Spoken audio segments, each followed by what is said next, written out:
Fox Sports welcomes you to the following presentation of the National Football League.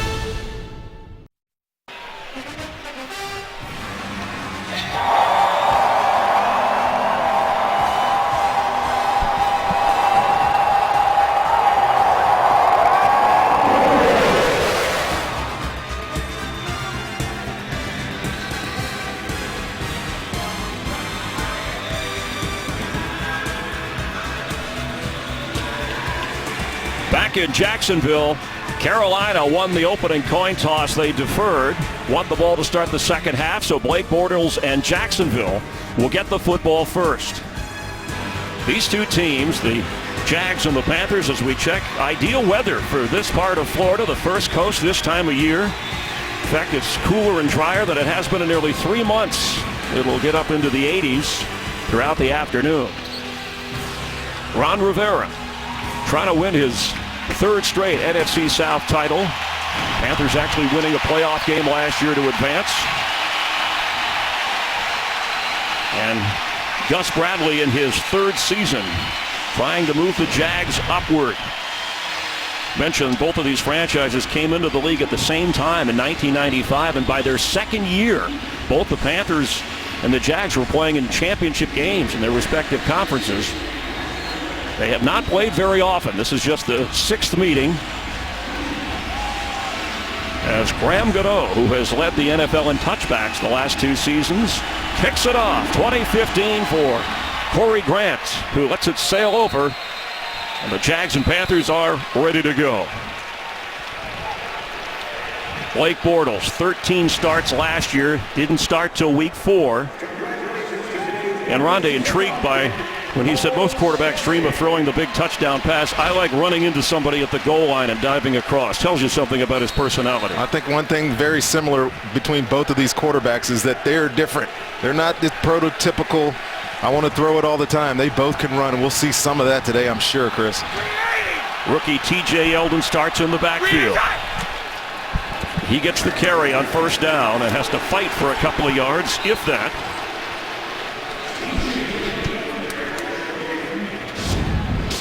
Jacksonville starting offense with the double tight end formation. Julius Thomas, of course, who they signed to be the centerpiece of the offense, injured, surgery on his finger hand. They hope he'll be back in 3 to 4 weeks. Stefan Wisniewski comes over from Oakland to play the center spot to snap to Bortles. And it's Yeldon again, gets up to the 25-yard line. Carolina defense without Star Latulippe. Charles Johnson up front. Kyle Love is in at that inside tackle spot. Luke Kuechly led the NFL in tackles 2 of the last 3 seasons. Got that new contract extension. And some veterans in the secondary joining Roman Harper. Charles Tillman at age 34. The turnover machine is what they call it. There's Kuechly staring in. The 3rd and 6 for Bortles. Yeldon remains the back.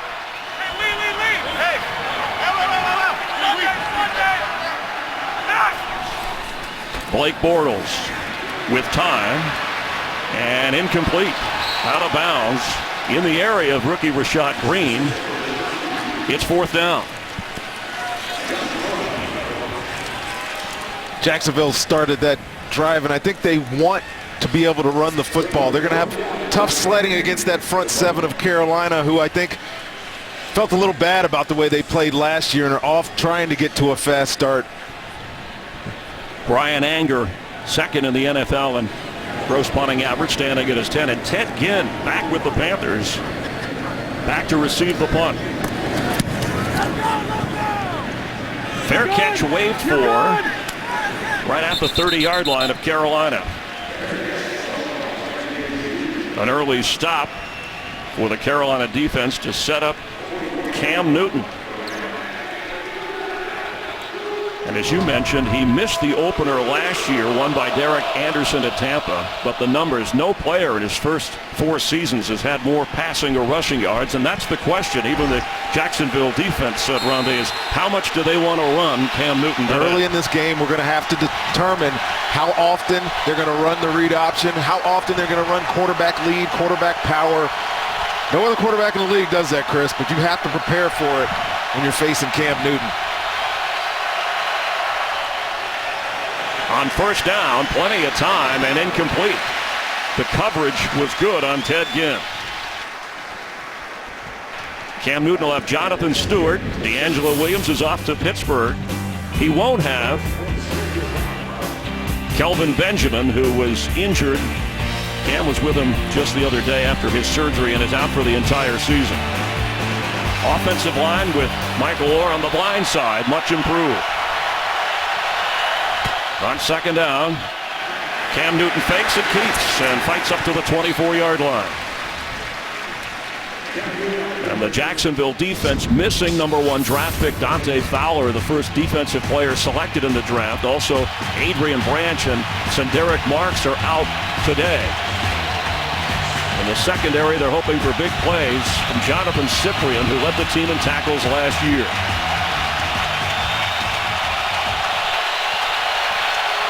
Each team tested with an early third down. Jacksonville failed. Cam changing things at the line.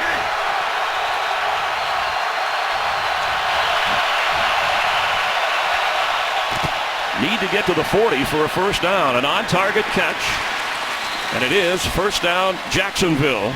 Ed Dixon, the backup tight end to Greg Olsen with the grab.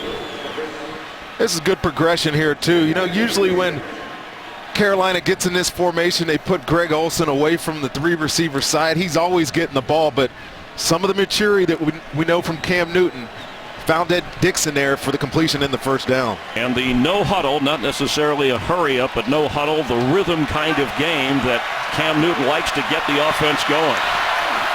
On first down, Newton open, catch made. It's Corey Brown, call me Philly Brown.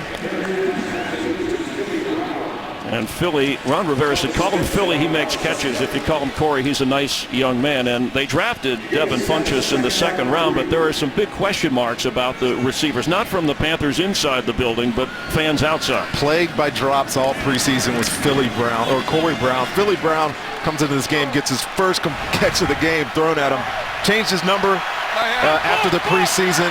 He wants to get off to a fast start. Cam told us he's not worried about his receiver group. He said he's not going to hold back as he hands off to Jonathan Stewart, who fights through. And he's still going inside the 30 of Jacksonville.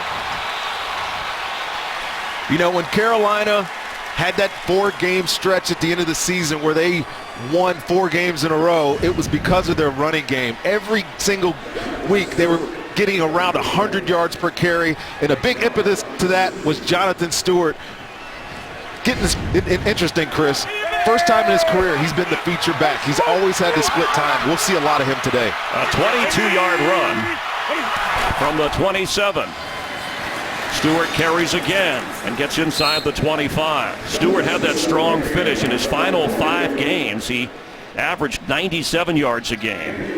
And it's interesting because D'Angelo Williams moved on just like Steve Smith the year before. Carolina cutting the cord on some of those veterans. But he has been out 19 games since the start of 2012. Prior to that, he was an Ironman in his first 4 years, only missing a couple of games.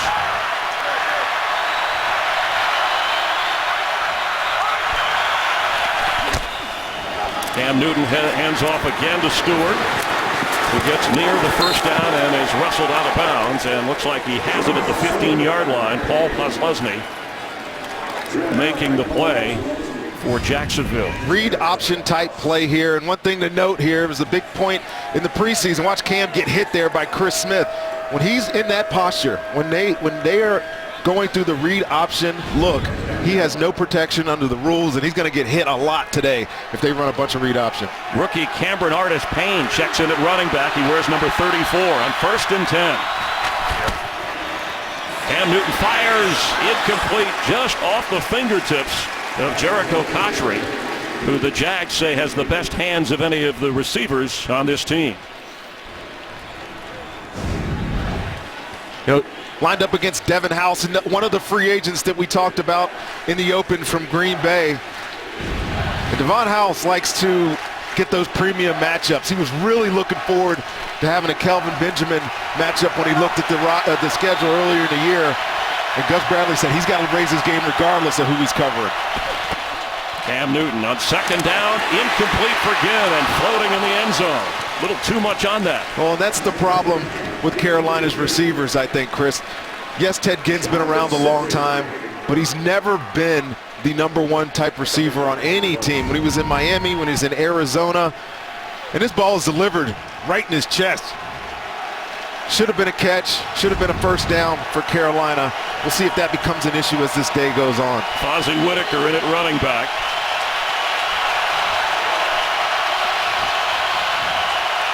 On 3rd down and 10.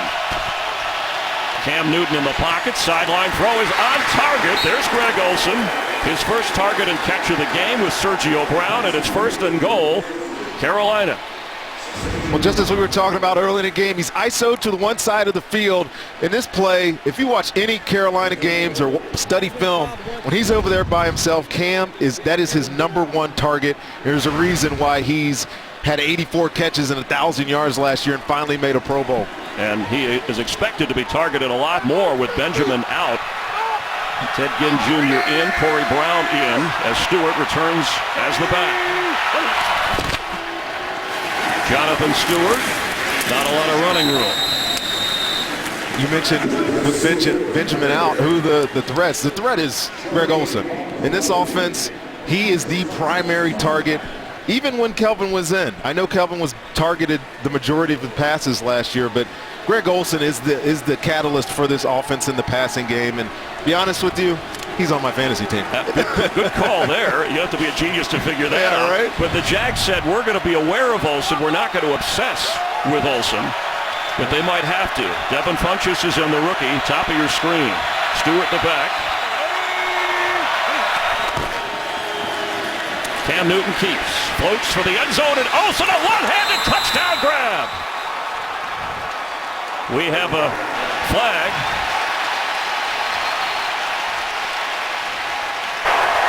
Pass interference, offense, number 88, 10-yard penalty, replay, 2nd down.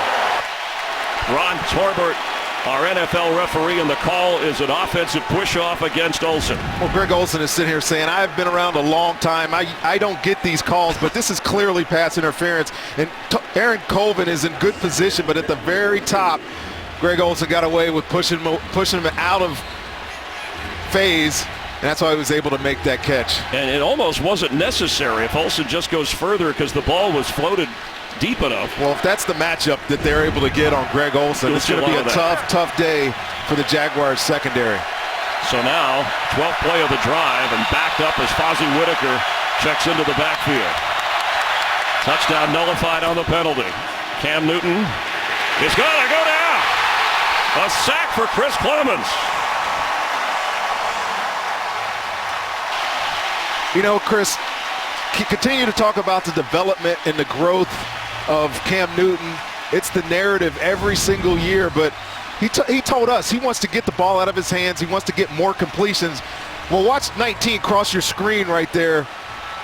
You see Chris Clemens getting the sack, but little check down there to Ted Ginn would have given him a completion and a first down. Watch Ted Ginn here, running across the formation, uncontested. Just give him the ball right there. I know Puzlesny's there, but I like that matchup if you get him in space. All the way back to the 25-yard line. Cam Newton, middle of the field, knocked away. Paul Puzlesny with the defensive play.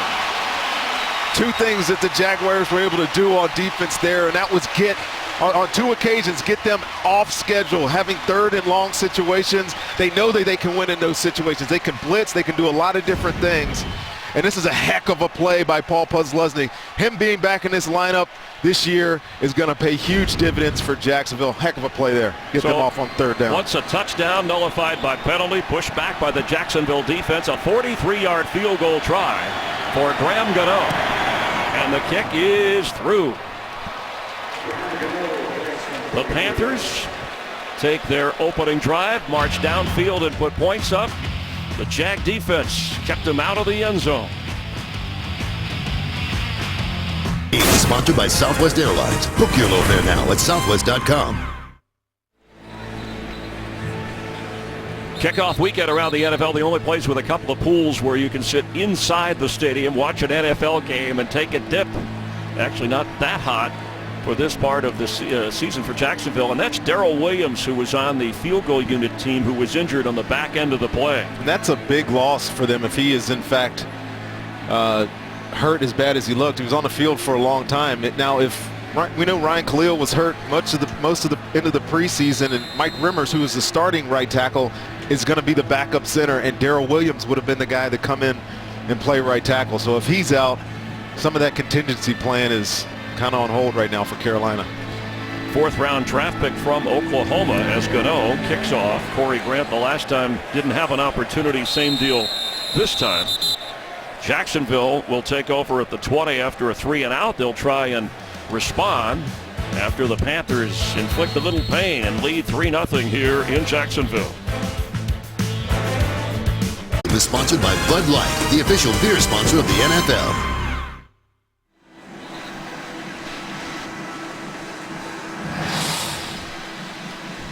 Rondé Barber, Chris Myers back here in Jacksonville. Charles Johnson, who led the team with 8.5 sacks last year, part of that Carolina defensive line. Rookie Shaq Thompson is in at linebacker for the Panthers. Green 80! Zone. Green 80! Bortles on the move and cannot hold on is Allen Robinson.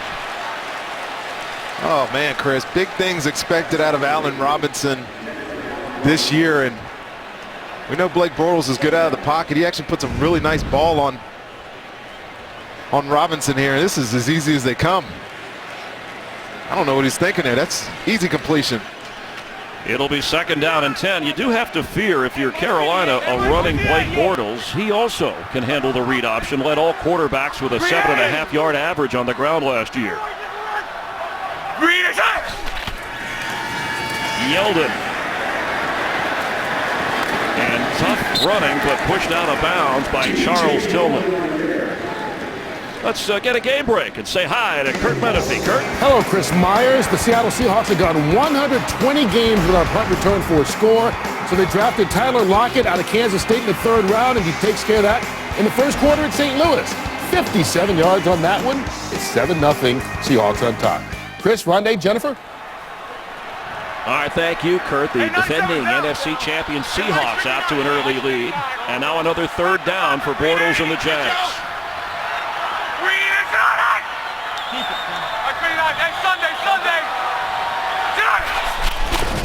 Pressure picked up. Bortles cannot get away.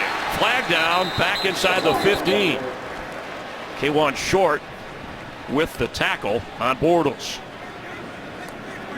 I think you're going to have a hold there in the backfield, Chris, but Sean McDermott's defense, the defensive coordinator here in Carolina, and he really does some innovative things with his front 7.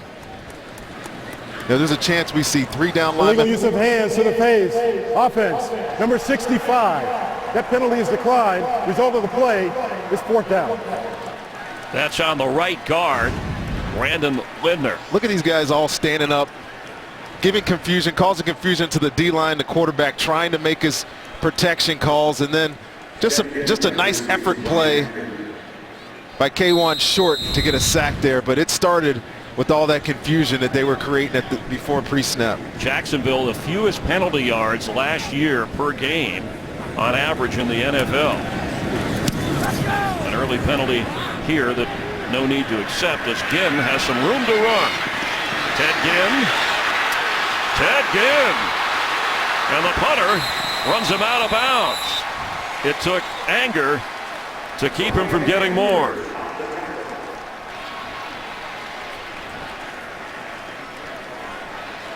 Ted Ginn still has incredible speed. You know, he wasn't much of a success in his year in Arizona last year, but they bring him back and they know that he provides that spark, that game or that field-changing type player. We saw it there on that punt return. A 30-plus yard return, spots the ball at the 36 of Jacksonville. And Carolina in control of this game early. As Ted Ginn talking to Ricky Prohl, receivers coach. He averaged almost 11 yards on 26 punt returns with a touchdown with Arizona last year. He did not do too much. He did have a touchdown as Stewart is thrown to the ground. Posledny on the tackle.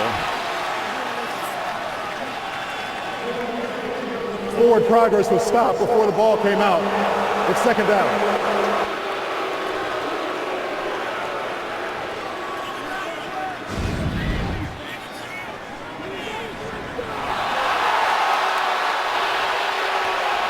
Fans are watching on the big screen here. And Carolina wants to hurry before a challenge. And here comes the challenge. That looked like it came out while he was still standing. Well, I think because the whistle had blown, or at least that's the way they're going to come over and tell Gus, since the whistle had blown, the play is dead. Even though clearly, as you watch the replay, that the ball comes out. He's not on the ground before it comes out, but the call on the field was forward progress had stopped.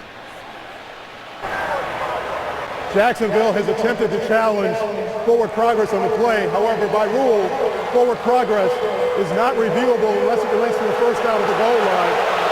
It's second down. Well, Rudd, it's a good point, because if players hear the whistle, some of them stop. Maybe the ball carrier, even though maybe the whistle might have been quick, at least in the eyes of Jacksonville, can't challenge a play that has been completed. So second down 9 with Stewart remaining the back from the 35. And the rookie Devin Funchess in at receiver, wearing number 17 for Cam Newton. And this Carolina offense.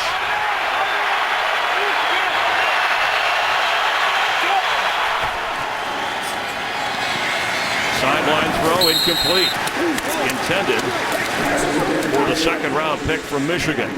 You know, Funchess, a 6'4" receiver they thought would team up with the 6'5" Kelvin Benjamin to give him kind of a basketball set of receivers. But when you ask Mike Shula, having to go with Corey Brown and Ted Ginn as your starters, a little smaller, he said, well, he said it's like a soccer team, right? You go from a basketball team to a soccer team, but he still has a matchup advantage over all of Jacksonville's corners. At that height, just give him some jump balls, get some confidence early. We'll see some production out of the kid.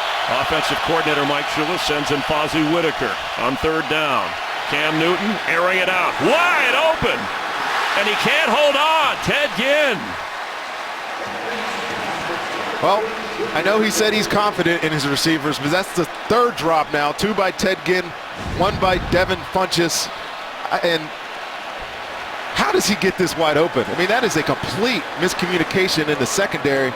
Regardless, opportunity for a big play for Carolina, and you get the dropsies. This is a problem with them in the preseason, and thus far it's been a problem as the regular season starts.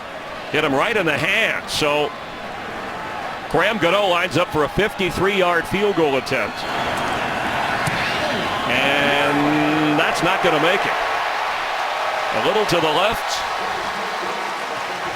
And Carolina, they've dominated. They held the ball the last time for almost 6 minutes. Marched in again. Drop passes leave Ron Rivera frustrated, but his team leads 3-0. Today's game is sponsored by the Lincoln Motor Company and the entirely new Lincoln MKX. By Samsung, introducing the new Samsung Galaxy S6 Edge Plus and the new Galaxy Note 5. And by DraftKings, free one-week fantasy football at DraftKings.com. TJ Yeldon the back, best field position early for Jacksonville. Their own 43. Bortles to throw and does, tipped away and incomplete again. He was trying to get it to Rashad Green, and Benet Ben-Wickery, the nickelback, knocked that away. We've already had 3 drops by Carolina receivers and 1 by Jacksonville receivers, and we still have over 5 minutes to go in the opening quarter. Well, they got great field position here, Chris, and Blake Bortles, I know it's year 2 for him. See if he can get this offense going. See if he can kickstart it here right now. Get this crowd into the game somewhat. It's dead in here. Yeldon. And TJ Yeldon with a first down run inside the 43 of Carolina. He averaged almost 6 yards a carry in his career at Alabama. When you watch this guy on film, Chris, what I notice is his wide to short base quickness. And you'll see it here on this run. He gets a great block up front by Stefan Wisniewski, but look at those cuts. Feet wide apart, feet close together. leaving guys in the dirt. It's the L2 button or R2 button on your controller if you're playing video games. Does it as good as anybody. He takes a breather. Bernard Pierce and Corey Grant are both in the backfield, or at least on the field. Bortles to throw from the pocket, goes underneath and shoved right at the 40. Luke Kuechly on the defensive play. Let's get another game break. And here's Kurt Menefee. Well, the Kansas City Chiefs didn't have a touchdown pass to a wide receiver all last season. Some things don't change. Travis Kelce, his second touchdown reception of the day. He's a tight end. They're up 14-0 at Houston in the first quarter. Chris, Rondé, and Jennifer. All right, thank you, Kurt Menefee. He'll have updates all day. The Visa halftime report with all the highlights. We'll check on that Bears-Packers game as well going on as Yeldon comes back in on second down. And he gets the carry and weaves his way inside the 30, another first down. He rushed for 3,322 yards in 3 seasons at Alabama. Second-round draft pick, 4th most rushing yards in school history, the youngest running back to start for the Jags in franchise history, 21 years and change, 19 days actually short of his 22nd birthday, and he was bothered by a sprained finger in preseason, which affected the amount of playing time, but he looked sharp early. Quick pass complete to Rashad Green, another rookie, 5th-round draft pick from Florida State. Well, this guy nobody's really talking about, but he had an outstanding preseason for Jacksonville, and asked Blake Bortles about him. He said he's a great choice route runner. He can play inside, does some things outside. He'll be involved in the return game, but we should see a lot of him today.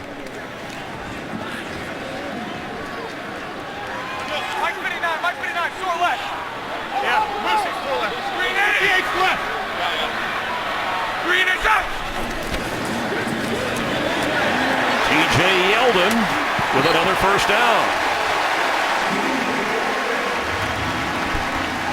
His given name is Timothy Antonio, but he goes by TJ. An interesting run. His parents missed only one of his college games, and he often wears a wristband with their names on it. Of course, with that finger, he's got more to worry about. Doesn't seem to be bothering here on that left hand.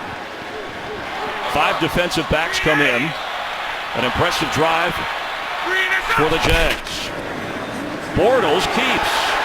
And Blake Bortles shoved out of bounds near the 6-yard line by Roman Harper. Well, you said both of these quarterbacks are read option type guys, and we knew that we were going to see it today. There's no chance he was handing this ball off. You see Mario Addison go down on that play fake, didn't even give Blake Bortles a chance, and I'm telling you what, this quarterback will not slide. He wants that confrontation. I'm sure his quarterback coach and offensive coordinator don't like that, but he's a tough dude. He showed some of that toughness right there. And he picked up right at the first down. So first and goal from the 6-yard line. TJ Yeldon in at running back. Allen Robinson, and Yeldon splits out to the top of your screen with Robinson as a receiver. And we got a delay game. Not sure why it took so long. Delay of game. Up. But they're going to call a procedure here. Let's see. Before the delay of game was called, timeout, Jacksonville. That's their first. This is a 30-second timeout. So Gus Bradley alertly calling the timeout rather than suffering a penalty when he saw the offense was in danger of letting the clock run out. Let's check in on the field. Welcome to Jennifer Hale. Hi, Jennifer. Well, hi, Chris. Some bad news for this Panthers line. Darrell Williams is out for the rest of this game with a right knee injury. He's grimacing, especially when trainers make him bend it. It seems to be the bottom part of the kneecap that's giving him especially a lot of trouble. He's sitting right now with an ice down on the training table, giving teammates a thumbs up. Meanwhile, over on the Jaguars sideline, safety Jonathan Cyprien, right calf strain. He is questionable now, Chris. And he came in having a right forearm, a cast on that forearm and broken finger. Thank you, Jennifer. Move! Yeldon again splits out as receiver. Top of your screen. Blake Bortles. End zone throw. A little high and incomplete. The coverage was good on Rashad Green by Bené Benwikere. Bené Benwikere may have got away with a little bit of a grab there, but immediately the official back there said that ball was uncatchable. interesting that they got back into the same formation. They knew what they wanted. This is just a little sail route. You know they're going to be in man coverage down here. You got all that room to the sideline to throw that football, and Blake Bortles just doesn't give him a good throw. Hey. Green 80. Green is out. TJ Yeldon goes into the crowd and is shoved backwards. It'll be 3rd and goal. This has been a nice drive by Jacksonville, Chris. You know, a lot of balance in this drive. Really, though, it's starting up front with this offensive line. They did a lot in the offseason to get better. They go out and get Stefan Wisniewski. They get Jeremy Purnell to play right tackle. You think they have an improved left tackle in Luke Jokel. They're holding up so far today against this tough Carolina defensive front. Mercedes Lewis, the tight end, lined up top of your screen out to the left of Bortles, who looks the other way, floats for the end zone, and nothing there. So an impressive drive stalls, setting up a field goal attempt. Jason Myers, who has never played in an NFL game. They traded Josh Scobie on to Pittsburgh. Myers with a strong leg. They thought they'd hold him for a year, but the deal for Scobie pushed him into this opportunity. Did kick in the Arena League in 2014. This will be a 22-yard field goal try, first of his NFL career. Snap hold, everything looks good, and so is the kick.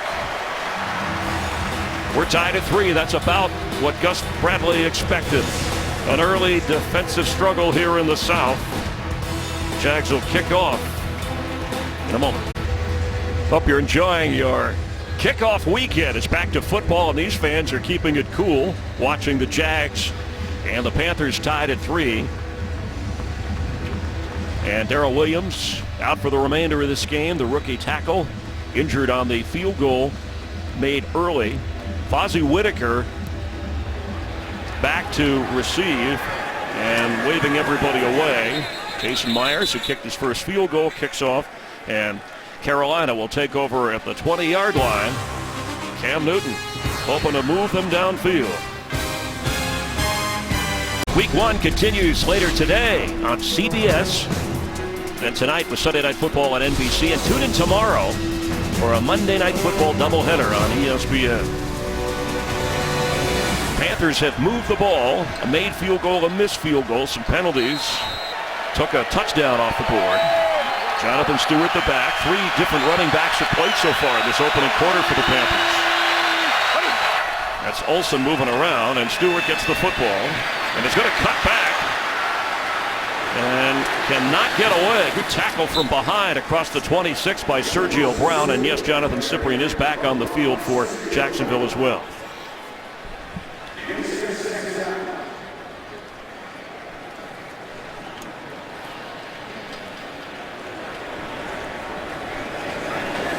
Brandon Weger, the rookie running back who made the team inactive. We've seen the other rookie, Cameron Artis-Payne, Fozzie Whitaker, and Stewart, who remains in. On 2nd down 4.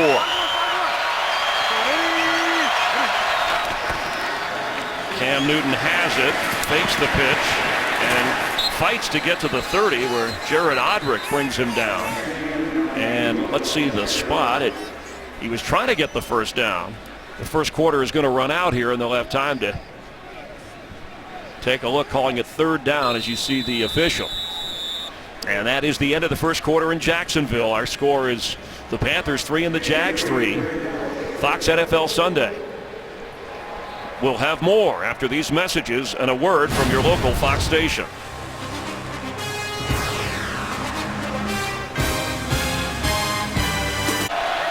Start of the second quarter in Jacksonville. We're tied, and a 3rd down and 1. Cam Newton keeps in that 6'5" frame, lunging forward. He's run twice today for 8 yards, has not scrambled. Ed Dixon pointing first down, but we haven't seen that indication from the official. Well, they're saying 4th down, but that might be worth. I'm telling you what, this should be a 1st down every single time they run this play. Cam Newton is such a big, strong guy. I can't imagine that he didn't get this first down. And no early. Look at Cam says, what about Riverboat Ron? Can't we go for it? Let's take a look. A little too deep in your own territory and too early in a defensive game, but it looked like he might have made it through. It's hard to see there exactly where Cam was There's down. a challenge. It looks like Ron challenge. Rivera says, we don't have to go for it. I'm the challenge. I mean, the surge of the offensive line was well past the line to gain, so unless Cam got hit from somebody underneath that pile and put his knee on the ground, this has to be a first down. Well, we've already had an attempted challenge that was waved off because you couldn't from Gus Bradley. Ron Rivera. Carolina has challenged a ruling that the runner was down by contact prior to reaching the line to gain. We'll review the play. Timeout. Ron Rivera saying we want another look at this and worth an early challenge here in the second quarter, tied at 3. Game on Fox is sponsored by Chevrolet. Find new roads. By DirecTV. If you call yourself a sports fan, you gotta get DirecTV. And by Black Mass from Warner Brothers Pictures. In theaters everywhere September 18th.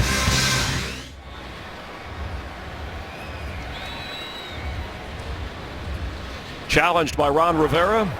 Following the review, the ruling on the field stands as called. It's 4th down. Carolina will be charged with its first team timeout of the half. Rondé, is the ball visible there? It has to be clear on the review to overturn. Well, you can talk about inconclusive evidence and all that stuff, but the ball disappears. We can't see where that looks like a first down. We can't see where the ball goes over because of the body of Greg Olsen there, and they had those same looks. It just wasn't enough there, but to us, it did look like a first down. Timeout assessed, challenge lost. Rashad Green waving for the fair catch, and he does so. Here comes a flag at the 30-yard line. The flag 5 yards behind him.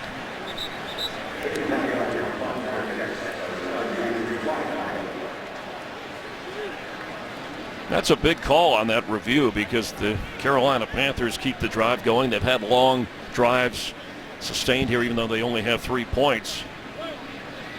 Forced to punt it away. We'll take away the During drops. the kick, illegal block in the back. Number 22 with the return team. 10 yards from the spot of the foul. Correction, 10 yards from the end of the kick. First down. It's going to push him back to the 20. Aaron Colvin, the corner. Yeah, you see the top right of your screen will be right there. Just pushes Colin Jones to the ground, and he really didn't even need to touch him. Colin Jones was going to the ground. Look at Gus Bradley. Say, come on, use your head. Penalties kill your offense, put you back inside the 20. Denard Robinson is in at running back on first down from the 20, and he gets the carry. There's a big hole. He slips up across the 26-yard line. It's our first opportunity to see Denard Robinson at running back today. I know they want to feature T.J. Yeldon, but last year, Denard Robinson was a huge surprise for everybody in Jacksonville. He led the team in all-purpose yards. He's having a great year at running the football until he got hurt. You see that 4.3-yard average. He's not a big guy. He runs tough between the tackles. Former Michigan star from Deerfield Beach, Florida, remains the back. Bortles floats it down the sideline and incomplete in the area of Allen Robinson. It'll bring in now a third down situation. Let's go to the game break with Mike Hill. All right, guys, Josh McCown being evaluated for a concussion. Look who's in the game. Johnny Football, Johnny Manziel, 54-yard touchdown to Travis Benjamin. His first career TD pass, 7-0 Browns. Back to you, Chris and Rondé. Thank you. The Packers leading the Bears in the second quarter. Seattle and the Rams are tied. And here we're tied.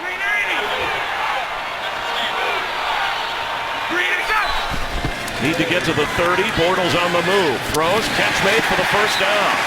Up across the 32-yard line is Alan Hearns, the guy that Bortles said was the go-to guy. The most reliable of the receivers because he says he always lines up in the right spot. It's the second, he did there. Yeah, it's the second time we've seen Bortles get out of the pocket. And you notice there's big stories about how Blake Bortles changes delivery. When you're out of the pocket like that, having a shorter delivery, which he worked on all offseason, is really going to help him. Fakes to Denard Robinson. Bortles, middle of the field, right on target is Allen Robinson. Inside the 40 of Carolina. That was a beautifully executed play there. He had Allen Hurns. That's Robinson limping, by the way, after a gain of 27. He had Allen Hurns. You see him there in the slot. Pull the defense away from Allen Robinson, and it opens up a huge gap in there. The defense is too short and underneath coverage. You see Kuechly there, knows that he's wrong. He has to jump and try to make that play, and well executed by Blake Bortles and Allen Robinson. From the 40, Marquise Lee inactive. Brian Walters at receiver, and this is to Corey Grant, who fights hard to get inside the 35 of Carolina. Checking on Allen Robinson, who made that catch, and in pain, grimacing on the Jacksonville sideline. Talked about the Bortles delivery and the change, shortening his delivery. Visiting Tom House, the former Major League pitcher and movement specialist, a quarterback guru of many like Brady and Manning and Breeze. Yeah. Hey, alert, alert! Alert, alert! Mike's 59. Green 80! Green 80! Denard Robinson down to the 31. And he went out to California. Was supposed to go, as we look at the mechanics here, last year, Rondé, take us through the delivery. Yeah, last year we had a game of his, and you see how long that delivery is. It's way down, it comes up, and he threw some ducks, man, some bad balls.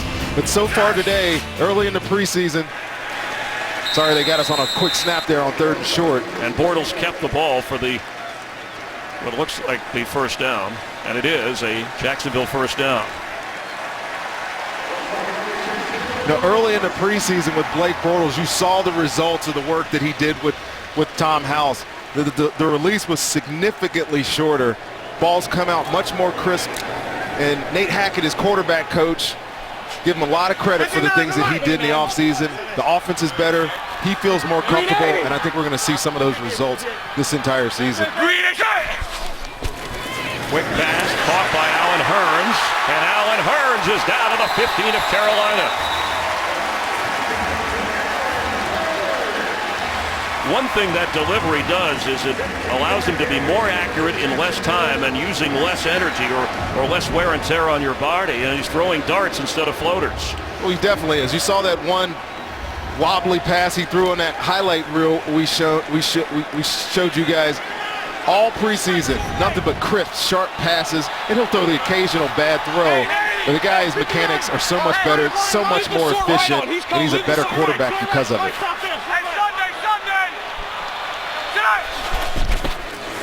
From the 15, Bortles is going to be sacked across the 21-yard line. A surge of Panther blue, and Luke Kuechly gets the sack.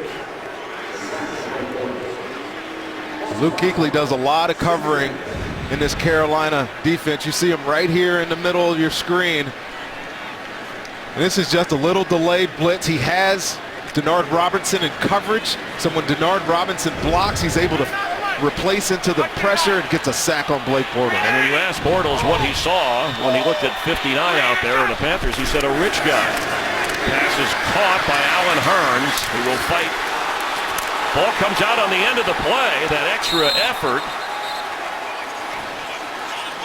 And the officials will sort it out. It looked like Kuechly may have caused the fumble. I was just getting ready to say, Chris, there's a reason he saw a rich guy, because he's worth it. 5 years, $62 million contract extension for Luke Kuechly. And his teammates are pointing as if they came away with the football.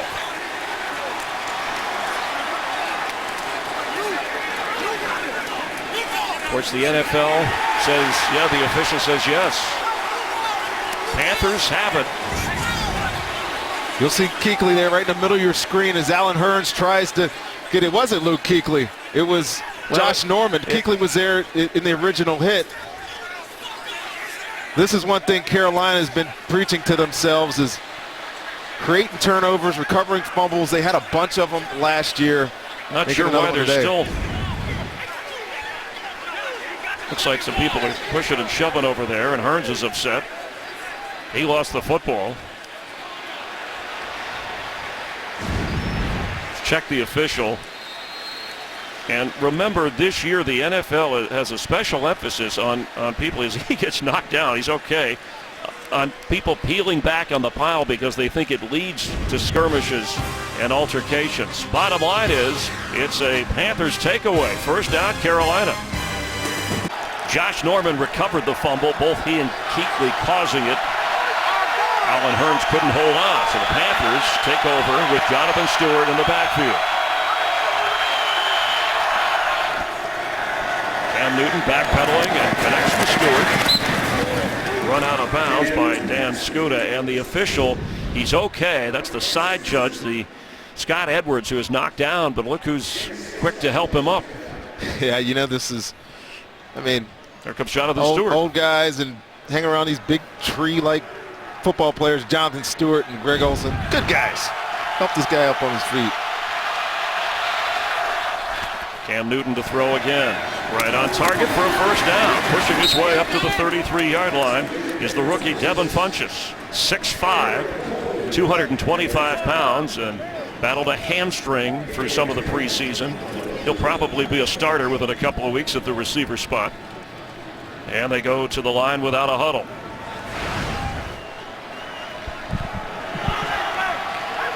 Cam Newton has had 3 drops so far by his receivers in this game. Looks to throw. And it's intercepted. Paul Posluszny has it. It's a takeaway for Jacksonville.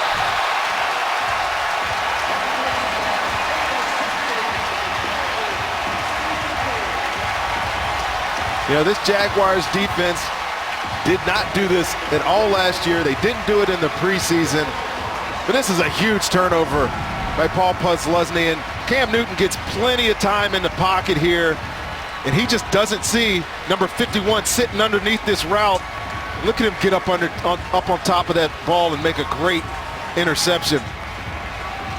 Posluszny, 4th straight year, voted a team captain here in Jacksonville and making a big play in exchange of turnovers as T.J. Yeldon comes in the backfield for Bortles. Inside the 25 of the Panthers. Excellent field position in a tie game. It's Yeldon who's knocked down for a loss. The Panthers were there in a hurry, and coming up, Josh Norman from his corner spot. Norman coming off his best season, came out of the concussion protocol from the preseason and is fine, good to go. Cam cooling off on a 80-degree day here in Jacksonville. 59! Boom! Mike's 59, Mike's 59. Green 80! Green inside! Bortles incomplete in the end zone. Nothing there. Yeah, that was not a good throw, but Blake Bortles, this last drive, watch all these darts come out of his hand. Big completion to Allen Robinson. These little short passes to his receivers, running backs in the flat. There's definitely an improved Blake Bortles here in Jacksonville this year, and it's going to pay dividends for him again. I think they've gone a long way to put some talent around this kid, but he's done a lot for himself to make himself a better quarterback as well. Allen Robinson and Alan Hearns, the receivers. Bortles with time, and Rashad Green can't hang out of the slot. That was a good throw, Chris. I mean, he had Rashad Green running through that defense, running through that zone defense. Just another on-target pass, and his receiver just lets it come to his body, goes right through his hands, and it's an incompletion. So here comes Jason Myers to try his second career field goal. The big home screen board here at the stadium goes black on one side. He's going to try from 44 yards. He made earlier, and this one is off to the right and no good. He made 5 of 7 in the preseason. All of those were, at least 4 of those were under 50 yards. Despite the interception by Posluszny, missed field goal, we're still tied. Game on Fox is sponsored by FanDuel, the leader in one-week fantasy football. Rondé Barber, Chris Myers here in Jacksonville. Glad to have you watching on kickoff weekend. Jacksonville comes in with the second youngest roster this season in the NFL behind the Rams. Jonathan Stewart the back, good field position starting from the 34. Carolina, Cam Newton still has it and has some room to run, but he's brought down by Dan Skuta. Dan Skuta is one of the new defenders on this Jaguars defense. There's 7 of them. Dan Skuta is one. Jared Odrick is another one. Chris Smith, who's going to play a lot, is going to count him into that group. But Aaron Colvin is getting the start at corner. He's new. Sergio Brown. And, of course, Devon House, the other corner. It's been rebuilt. They felt like they got better in the offseason with these additions, and they played well so far today against Cam Newton in this Panthers offense. They kept him out of the end zone. The Panthers have moved the ball, but only have 3. Cam Newton backpedaling, overthrows again. There's a flag thrown in that area.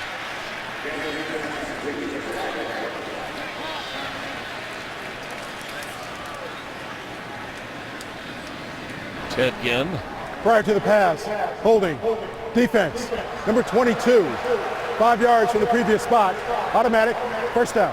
That's on Aaron Colvin, the Jags, in his second NFL start. As mentioning, Ted Ginn, the target, and that has no catches yet. A few drops in this game. Aaron Colvin is a corner who Gus Bradley thinks can play both inside and outside for this team, and that was, Ted Ginn is fast. He's worked hard on his routes, and Aaron was in good position there. He didn't necessarily need to grab onto him to continue that coverage.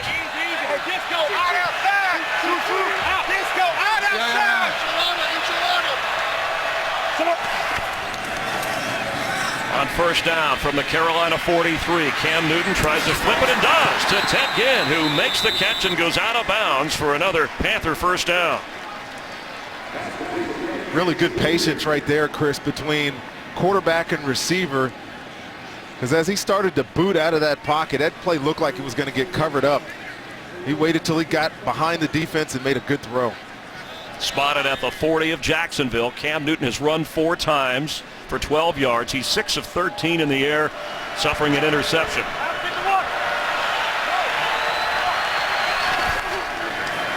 Fakes to Stewart, floats it down the middle of the field, and a little bit long for Jericho Cotchery. Let's get a game break and update with Mike Hill. Mike? All right, guys, Bears, Packers, great rivalry. Matt Forte, great running back. 1-yard touchdown run, his 58 total TD since joining the NFL in 2008. Bears on top, 10-7 in the second. Chris, Rondé, back to you.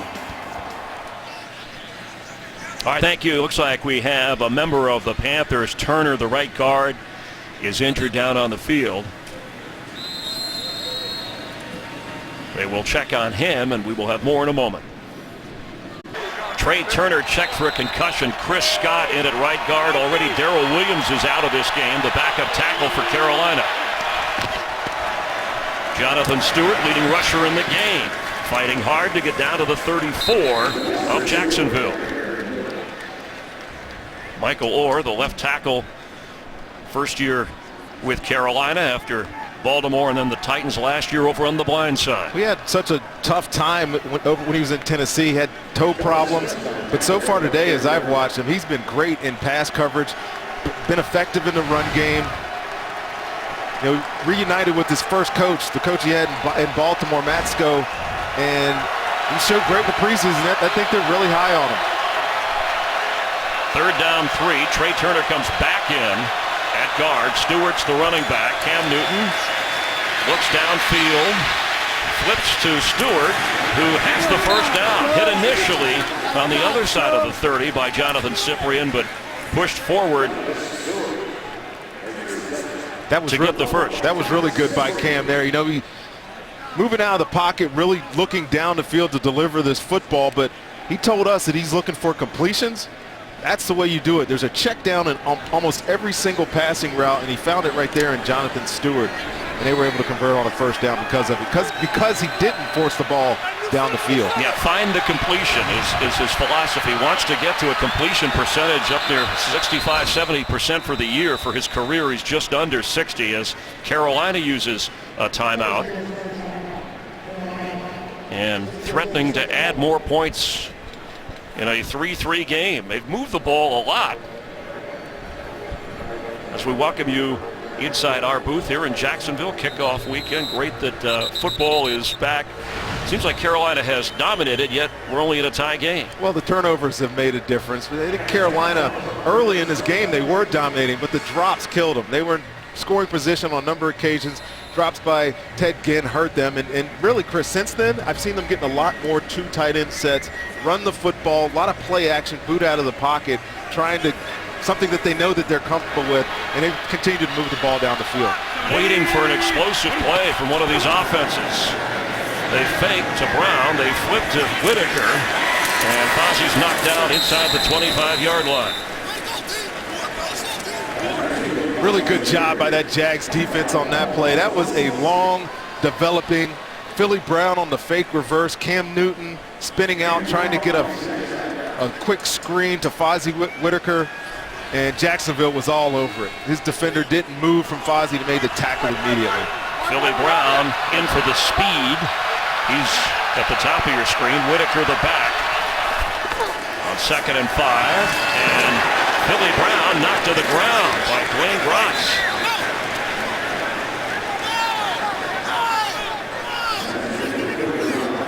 The Jags are saying no catch.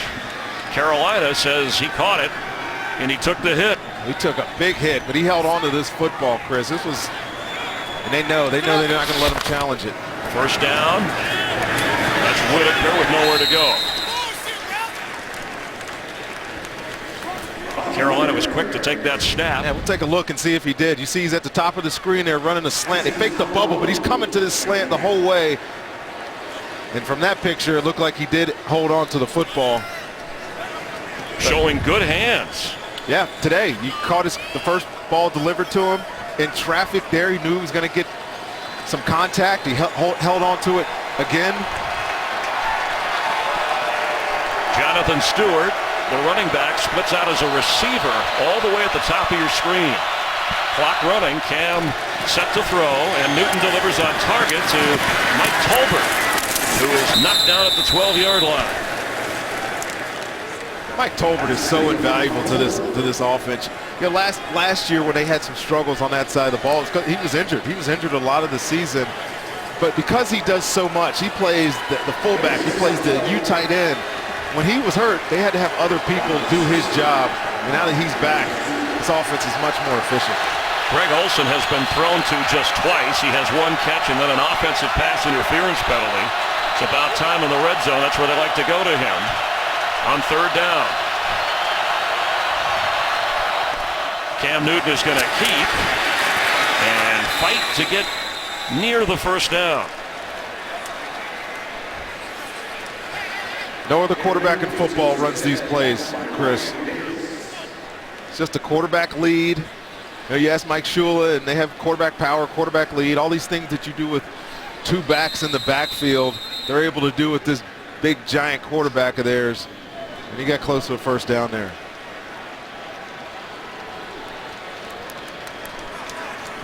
Ron Rivera already lost a challenge on a 3rd and short, but it looked like Cam Newton got a first down. On a 3rd down run, this could put him in a situation whether he has to go for it on 4th or not. And Riverboat Ron, who has been very successful when he's gone for it on 4th down, nearly 70% of the time since he's been the head coach.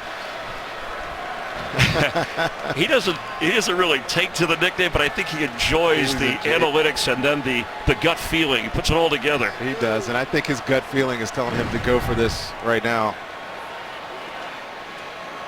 Now you're on the road, opening week of the season. We mentioned in the open that they haven't won.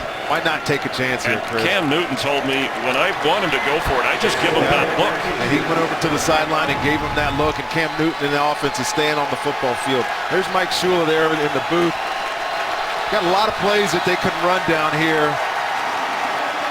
Mike Shula served 4 years as the Jags quarterback coach back in 2007 through 2010. We have reached the 2-minute warning. We're tied in Jacksonville on kickoff weekend. Panthers are going for it on 4th down. Follow your favorite team all season long. Go to itunes.com/NFL. Mike Tolbert, the back, on 4th and inches. This would be a quarterback sneak or get the ball to Greg Olsen. That's Brown in motion, and Cam Newton keeps lunging forward. And that should be good enough. Hey, I tell you what, Cam Newton, big, enormous quarterback, let's say. 6'5", 245. Whatever. He got the first down. He got the first down here. But I want you to watch number 35 here, Mike Tolbert. Watch what he does to his quarterback. This is, I mean, friendly fire is one thing. This is a little bit unnecessary. Bang! He's pushing it. That's another 245 pounds going forward. The Jags used a timeout here, so they'll have one remaining. Carolina has one timeout remaining. I'm sure Cam said thank you after that, though, because of the first down. Whatever it takes. Cam Newton doesn't hesitate when he talks about running the football. He said, I'm not going to be stupid about it, but I enjoy it. And he's had a number of, and his offensive coordinator, Mike Shula, calling his number on the ground. 6 carries today, 6 attempted runs.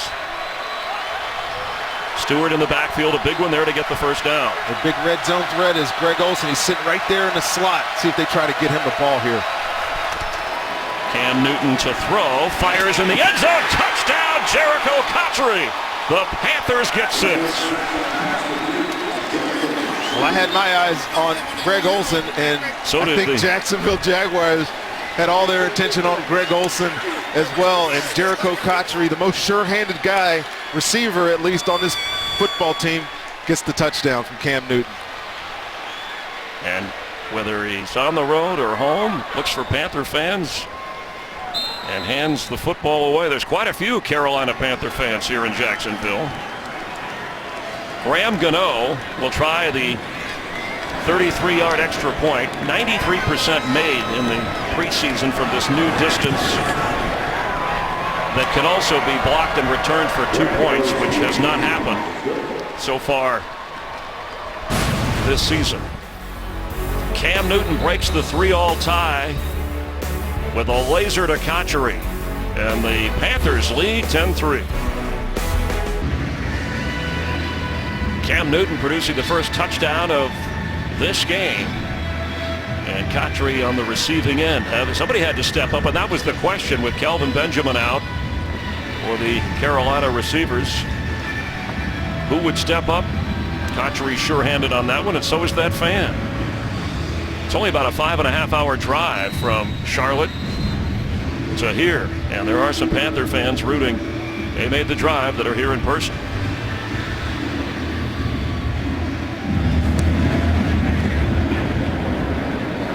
Corey Grant is going to bring it out. Trying to give the Jags a spark, and he does. All the way up to the 35. And no flags. Colin Cowherd is on FS1. Weekdays, noon Eastern on Fox Sports 1. He loves talking NFL, among other things, and not afraid to tell you what he thinks. Check out The Herd on FS1.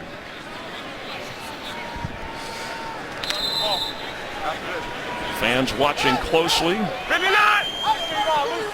TJ Yeldon and Bortles have been the primary factor for the Jacksonville offense this afternoon. Catch made, held on to by Rashad Green. Kuechly with a big-time hit. What you come to expect from big number 59. He's a communicator, but he's also a great tackler on this defense. That was a big hit, Chris. And a clean hit. One timeout Jacksonville. Bortles again on target to the rookie who gets the first down. That's Rashad Green. Bortles trying to hustle everybody up as the clock runs under 1:15 to go.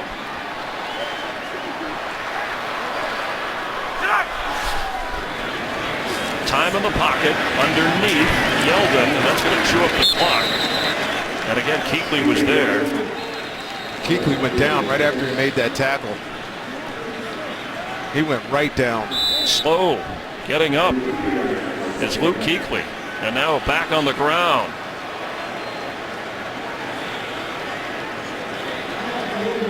Medical staff, training staff out in a hurry for the Panthers. This is a scary looking hit here, Chris. You know, Luke Kuechly, you know he's a striker. You just saw him hit the receiver there, but watch his head. His head is down.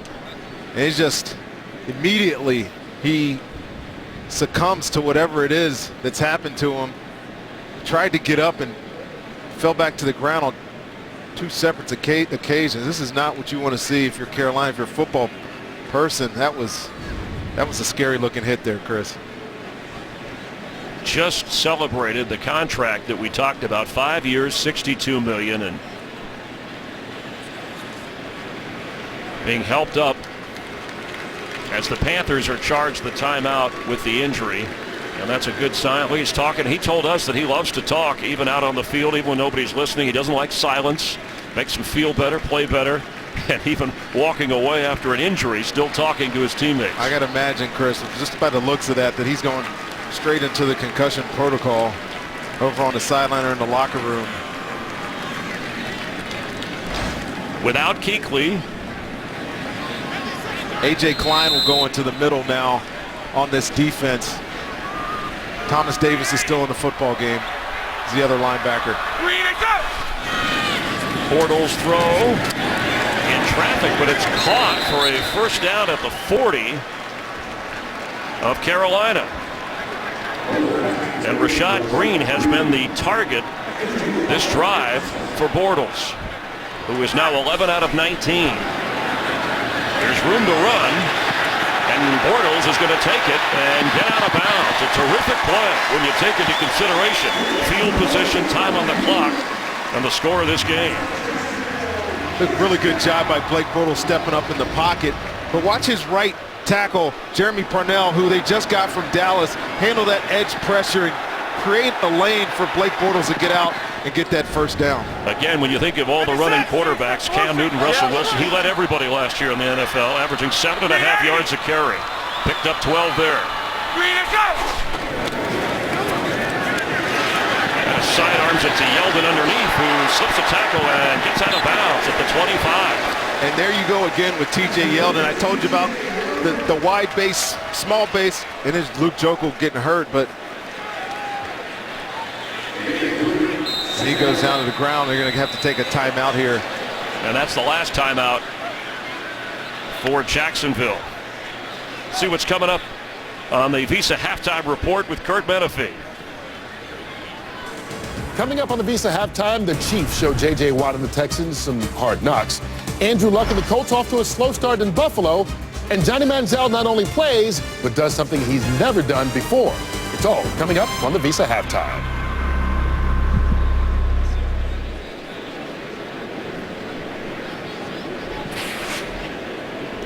Jacksonville checking on their left tackle, Luke Jokel, former first-round draft pick.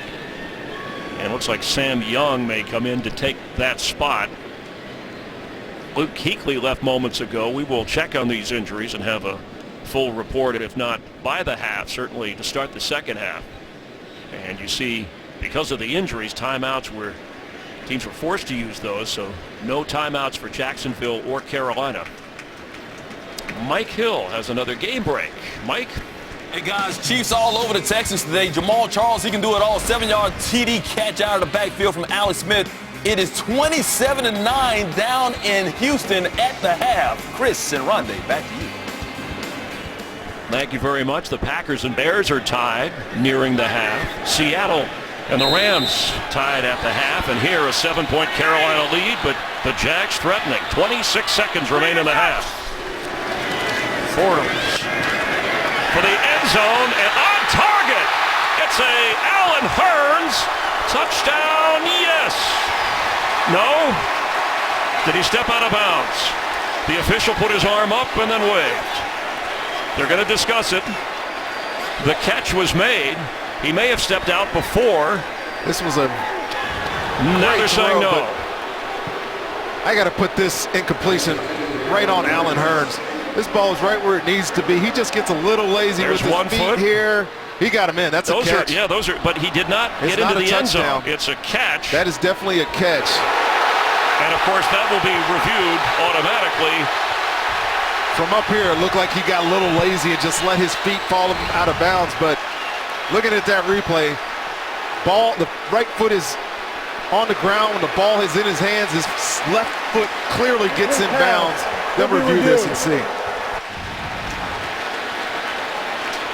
Another look at it. Look at his right foot right there. It's on the ground. Ball's in his hands. Left foot clearly in bounds. This is going to be a catch. Possession that is a catch, but did not. Had he hit the pylon, it would have been a touchdown.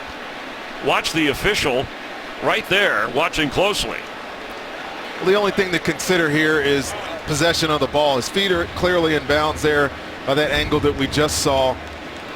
So instead of lamenting his laziness, I got to give him credit. That was a heck of a catch.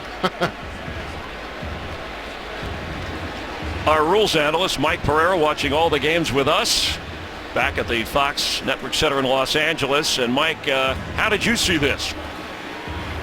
Well, I'll tell you, it's interesting because they got to make two decisions here. It's ruled incomplete, so they didn't rule touchdown. So now they got to say, is it a catch? And if they conclude it is a catch, which I agree with you, I think it is, then did the ball go over or inside the pylon? The Jacksonville receiver had control of the ball and 2 feet down.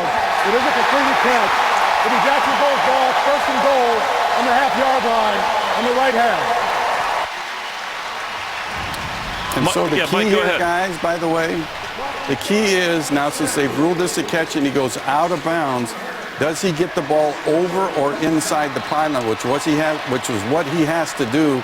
And to me, you can see it doesn't. So I think that's a great decision in replay to put the ball there. All right, so the officials did get it right on the call. No touchdown, and that's big because no timeouts and 21 seconds remaining. First and goal, Jacksonville. Well, he has to put a ball in the end zone here. Can't afford anything to get stopped outside of the goal line. Bortles throwing that way. Allen Robinson, the target. Josh Norman was all over him in the corner. Great coverage there by Josh Norman. You know he's ISO'd over there on that side of the field with Allen Robinson. He actually loses him at first, but Blake Bortles really doesn't put a good ball on him. If that ball is out to the outside, down as a back shoulder catch, or over the top, Allen Robinson would have had a chance to grab that, but hit Josh Norman square in the back. Good coverage. 18 seconds, second and goal. Mike's 56. Mike's 56. One day.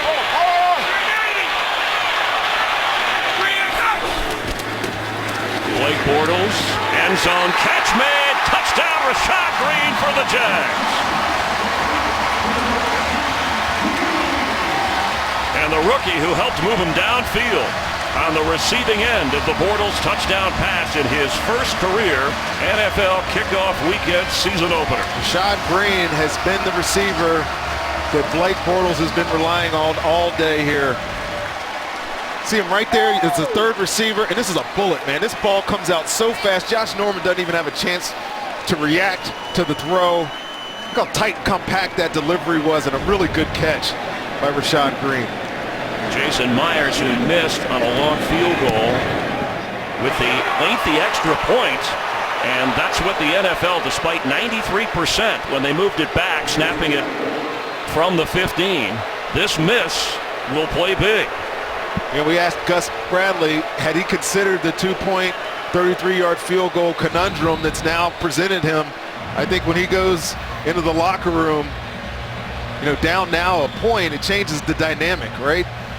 Absolutely, and you could still go for two, and we thought that some coaches might do that, but both Gus Bradley and Ron Rivera said we're not going to start out that way, at least in theory. We don't want to play catch-up. Well, now somebody will have to, and remember, Carolina gets the football to start the second half. You know what, Chris? Somebody around the league is going to go for two all the time. Not sure who it would be. I'm guessing Chip Kelly, anyone? Yes, the Eagles. But it's going to happen, and the entire dynamic of scoring is going to change because of it. It should be interesting. They wanted something different and make that point, that extra point, more exciting. Well, they're definitely going to get it this year. Bortles with that touchdown pass, 124 yards through the air, 15 out of 24. He's run 4 times. And Newton has run 6 times. Cam Newton is 11 of 19, and a touchdown and an interception. Fozzie Whitaker will down it.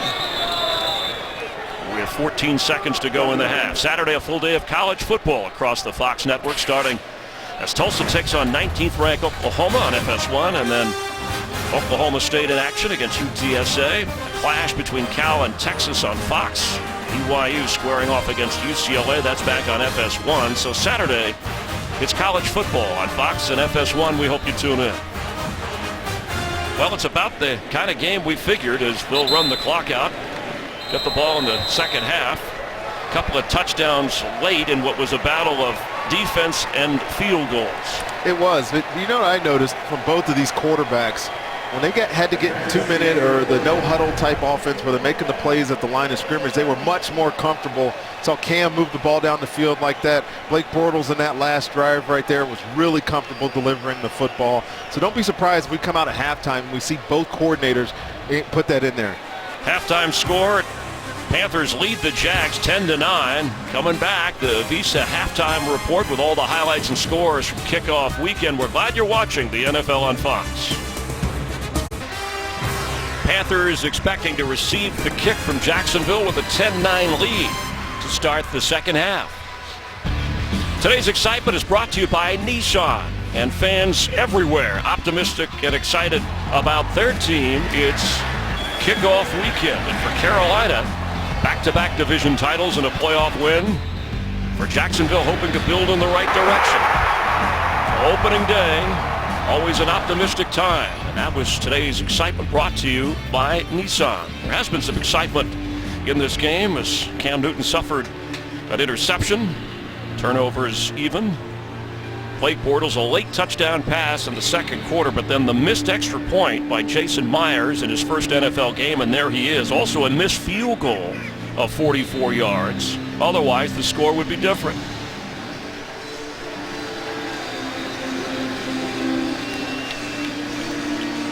Deep for Carolina is Fozzie Whitaker. Waving everybody off. 20-yard line is where Cam Newton and the Carolina offense will take over. Two 6'5" quarterbacks, big, strong, and big-armed. Rondé, as we look, not afraid to run the ball, and we've seen that, making it tough on defenses. But you pointed out, when they pick up the pace and get the rhythm going and go with the no-huddle, that's when their offenses have been at their best. I think they're more comfortable in that situation just because they have the defense on their heels. I know Cam particularly likes that situation because he can keep getting the flow of the football game, knows that he has a running back and a tight end that he can always get the ball to, that everybody's going to be worried about. We'll see if Mike Shula gets into that mode here early in the second half. Jonathan Stewart gets the carry, knocked down right away by Paul Posluszny, who has the interception, and he has been the leading rusher in this game. We talk a lot about the other linebacker, but Paul Posluszny has had a great game today. He had the interception. He's had a number of solid hits there in the middle. He's been a nice little anchor for this Jaguars defense today. Stewart with 8 carries, 50 yards.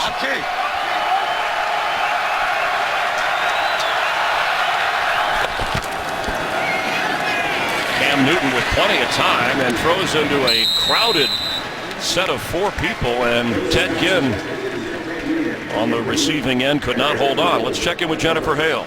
Well, Chris, Panthers coach Ron Rivera was later than usual getting out to the field after halftime because he was hanging back trying to check on Luke Kuechly. Right now, he is still undergoing that concussion protocol in the Panthers locker room. Meanwhile, for the Jaguars, tackle Luke Joeckel is questionable with an ankle sprain. Jaguars hoping they will see him again. Gus Bradley says he's been pleased with both the play of Bortles and rookie TJ Yeldon. Certainly hasn't seemed like a rookie out here today. Chris, let's send it back up to you. On 3rd and 8, Greg Olsen has 1 catch in the game. Cam Newton has used a number of receivers, and he's on target to Ted Ginn, who can fly, and gets all the way down to the 42 of Jacksonville. Duval flagged him down. Yeah, Greg Olsen only has 1 catch today because, look at him, he's right here in your box. He's blocking. He's over there usually as a releaser, but he's helping in the pass protection, and Cam has plenty of time in this pocket. You see the route up top. Ted Ginn is just in and out of his breaks faster than Devon House is, and it's a big gain for the Panthers. A 37-yard gain to the 41 of Jacksonville. 9 different receivers for Carolina have caught the football today. And most importantly, they've gotten rid of those dropsies that they had earlier in the football game, Chris. Yeah, Jacksonville picked up on some of those as the pitches to Jonathan Stewart. It cuts inside and then is cut down at about the 36-yard line. Cam Newton spraying the ball around, 12 out of 21, over 120 yards, a touchdown and an interception. Now, Olsen had a touchdown grab that was called off when he was called for offensive pass interference. You know, we talked to Cam yesterday, and he talked about finding completions. He said he was at the Pro Bowl with Drew Brees, and Drew Brees was laughing at him. He was struggling a little bit, throwing some passes, and he said, just find the completion. No, don't have to do anything special. And he's done that today, obviously, finding 9 different receivers.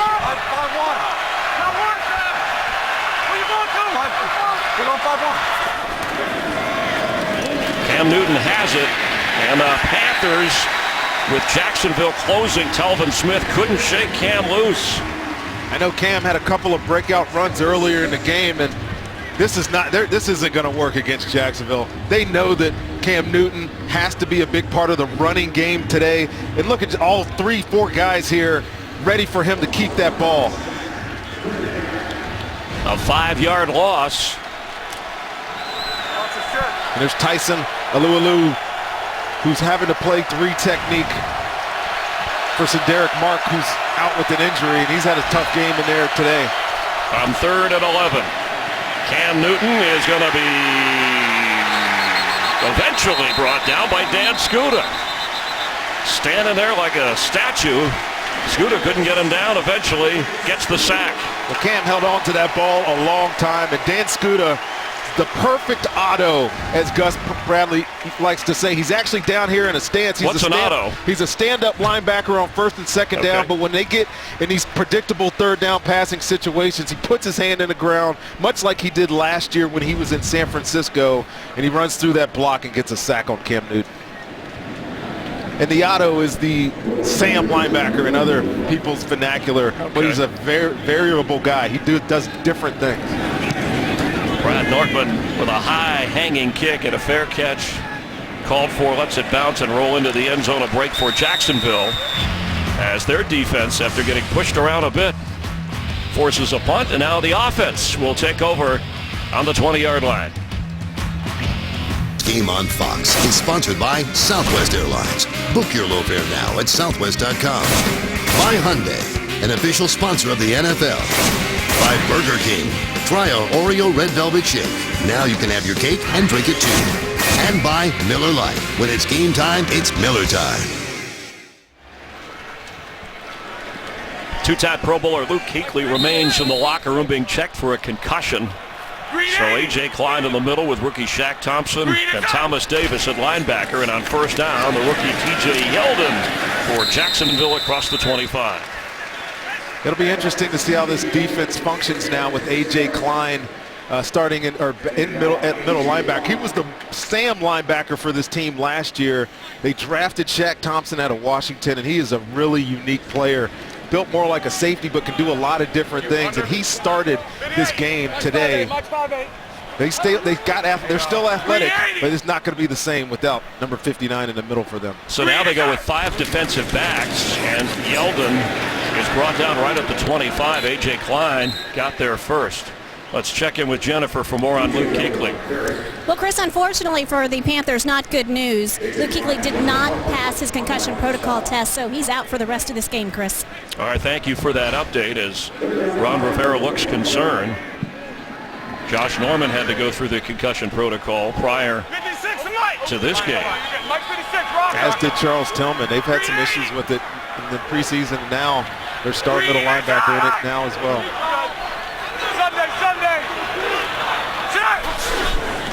On 3rd down and 5, Bortles.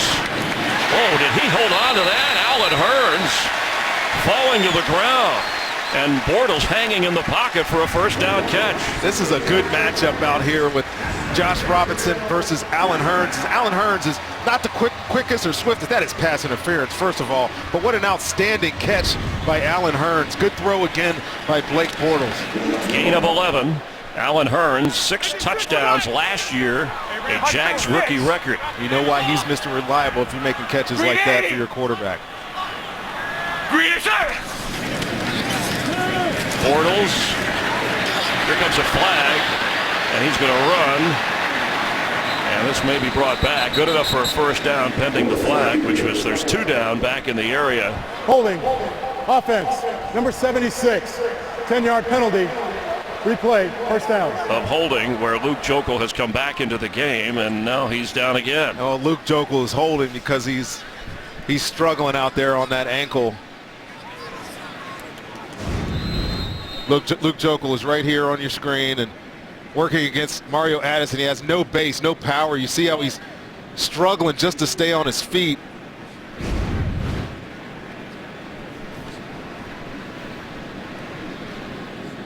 Number 74, Sam Young, 6'8", former Cowboy and Buffalo Bill, replaces Luke Jokel on an offensive line that allowed the most sacks last year, 71. They've only allowed 1 today on Bortles, who fires, and it's intercepted. Josh Norman has a Panther pick 6. Touchdown, Carolina. As soon as this ball left Blake Bortles' hands, he knew that he had made a mistake. Great reaction by Josh Norman. See him out there in the flat. Running back TJ Yeldon, and it's just, he thought they were in a different coverage, man, and that is not what you want from a backed up situation. An easy pick for Josh Norman, and Carolina gets another touchdown. A return of 28 yards, and the frustration from Bortles, who had cut down his interceptions over the last 8 games of last year. But that's a big one. Now a 7-point difference with the extra point. Again from 33 yards away. It's now an 8-point lead for Carolina. Bortles, in his first 6 games last year, suffered 12 interceptions. In the last 8, he only threw 5, but this one is points for the opposition. Is sponsored by Verizon.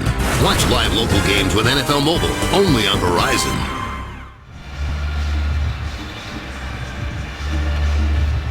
Josh Norman's 28-yard interception return for a touchdown has added to the Carolina lead here in the third quarter.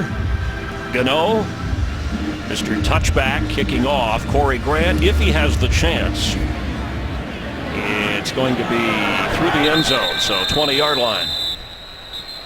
I got to show you this interception return for a touchdown. Now look, let's hold this right here. You see the safety in the middle, so you know it's single high, 4 underneath guys right here, and you'll see Kurt Coleman going to the flat. That's his responsibility. Blake Bortles thought he had what he had. Josh Norman right there was supposed to be in thirds coverage, and I got to tell you, as an ex-defensive back, I appreciate greedy corners, and he was greedy and jumped that fast for a touchdown. And Norman got reprimanded for the taunt there. You can get flagged for that. He has to be careful while celebrating, as Denard Robinson is in the game. And for Blake Bortles, his first interception of this game, and he'll have to shake it off, which is worth pointing out. He often listens to Taylor Swift in his headset before he gets ready for a game and works out. I'm not making that up. I know I had to reach for that. But he's a Taylor Swift fan. He's not afraid to admit it. I love it. Meanwhile, he needs a touchdown and a 2-point conversion to tie on 2nd and 6. Denard Robinson. Can he get free? He does. Another tackle broken and knocked down and out of bounds at the 40 by Josh Norman. Denard Robinson is such an interesting weapon on this Jaguars offense. We know that he was a quarterback in college. The single most, he had the most yards by any quarterback in the history of the NCAA, but they've used him in a bunch of different spots. They tried him at wideout. His hands were not good enough to play wide receiver. But when they put him in the backfield, he really exploded last year, and he's continuing that today. He was the Jags' leading rusher last year. Despite missing 3 games with a foot injury, Denard Robinson, nowhere to go on that carry. Let's check in for another game break with Mike Hill. Mike? All right, guys, Rams impressive versus Seattle today. Tavon Austin already with a rushing touchdown. How about on a punt return? 75 yards for the third-year pro, his 3rd straight season with a punt return for a touchdown. Rams over the defending NFC champs, 24-13 in the third. Back to you. Thank you. And they've been trying to get him the ball and find ways to get him the ball since they drafted him. Rams hoping for the hometown upset against the Seahawks. Olsen straight ahead into the pile. It'll bring up third down. New this season, stream live local Sunday afternoon games right on your smartphone. It's available with NFL Mobile.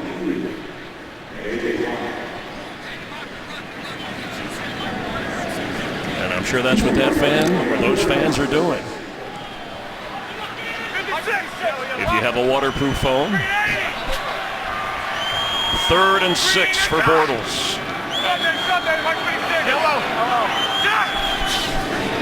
Extra pressure coming. Time and open. He's got Allen Hurns who can't hold on. What a nice play there by Charles Tillman. Big addition to this defensive backfield. He's so ball aware. I mean, never seen a guy that affects the football more than he does, than he did when he was in Chicago. And you see here, he had Allen Hurns here open, but watch Charles Tillman come in and knock that ball out the very last second. What a great play. Well, they call him a turnover machine, 42 forced fumbles in his career, but Gus Bradley back at Seattle when he was coaching there, and here shows video of him to defensive backs, show people how he takes the ball away and makes plays like that. Again with a fair catch inside the 20 of Carolina. They have the lead and they have the football. Third quarter here in Jacksonville. Continues later today on CBS and then tonight with Sunday Night Football on NBC. And tune in tomorrow for a Monday Night Football doubleheader on ESPN. And to our affiliates, Fox in Charlotte, WJZY TV, and WFOX, Fox TV 30 in Jacksonville. Glad you're watching the NFL on Fox. From the 19-yard line, it's Jonathan Stewart. It's up across the 20.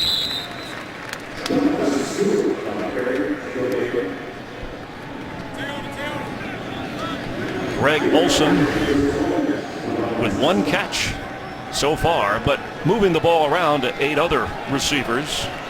Cam Newton and the Panthers have done a good job without ace receiver Kelvin Benjamin, who last year nearly half of the passes to receivers went to him.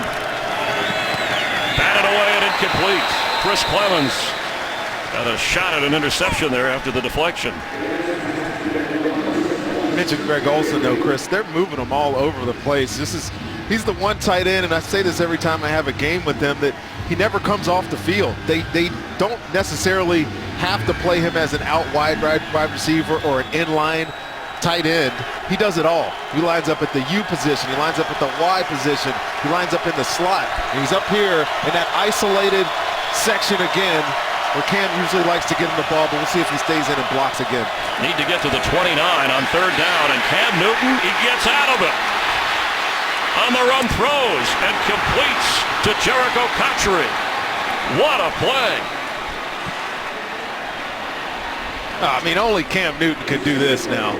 This pocket is completely collapsed around their big quarterback. He has plenty of time here to get the ball out, but as soon as it collapses, he just bounces around. Nobody to really clean up that sack, and he keeps his eyes downfield, which is the most important thing. And Jericho Cotchery, the vet, knows there's a hole in there somewhere, and he finds it, and Cam delivers him a ball for the first down. A gain of 24 yards. Cotchery, who had one touchdown catch last year, already has one in this game.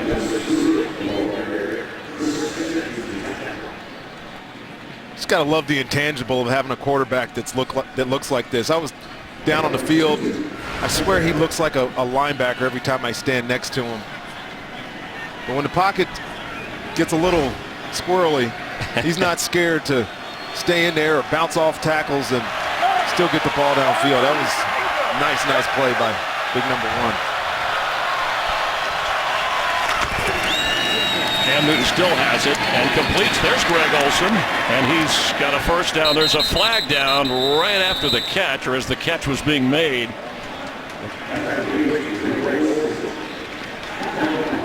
Carolina moved.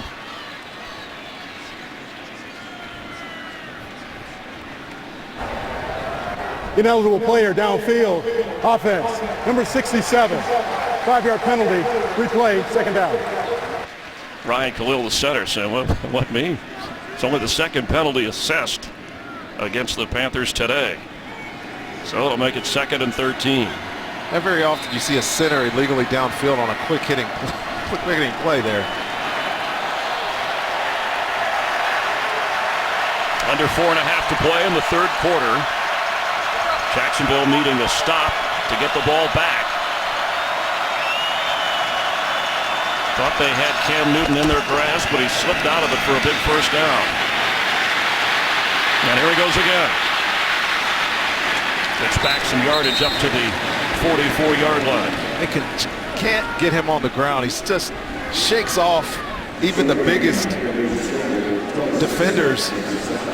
So frustrating to play a guy like this. I mean, I played against him obviously at the end of my career, and besides the size, he's got the speed, he's got the athleticism, great competitor, and it shows almost every time he gets under pressure. He's not scared of it. And a 5-year, $104 million contract extension given prior to this season, and a healthy start for him.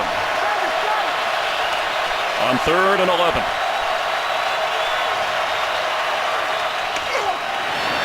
Looks one way, throws the other way, but what a tackle at the 41. Zooming in was Telvin Smith on Fozzie Whitaker.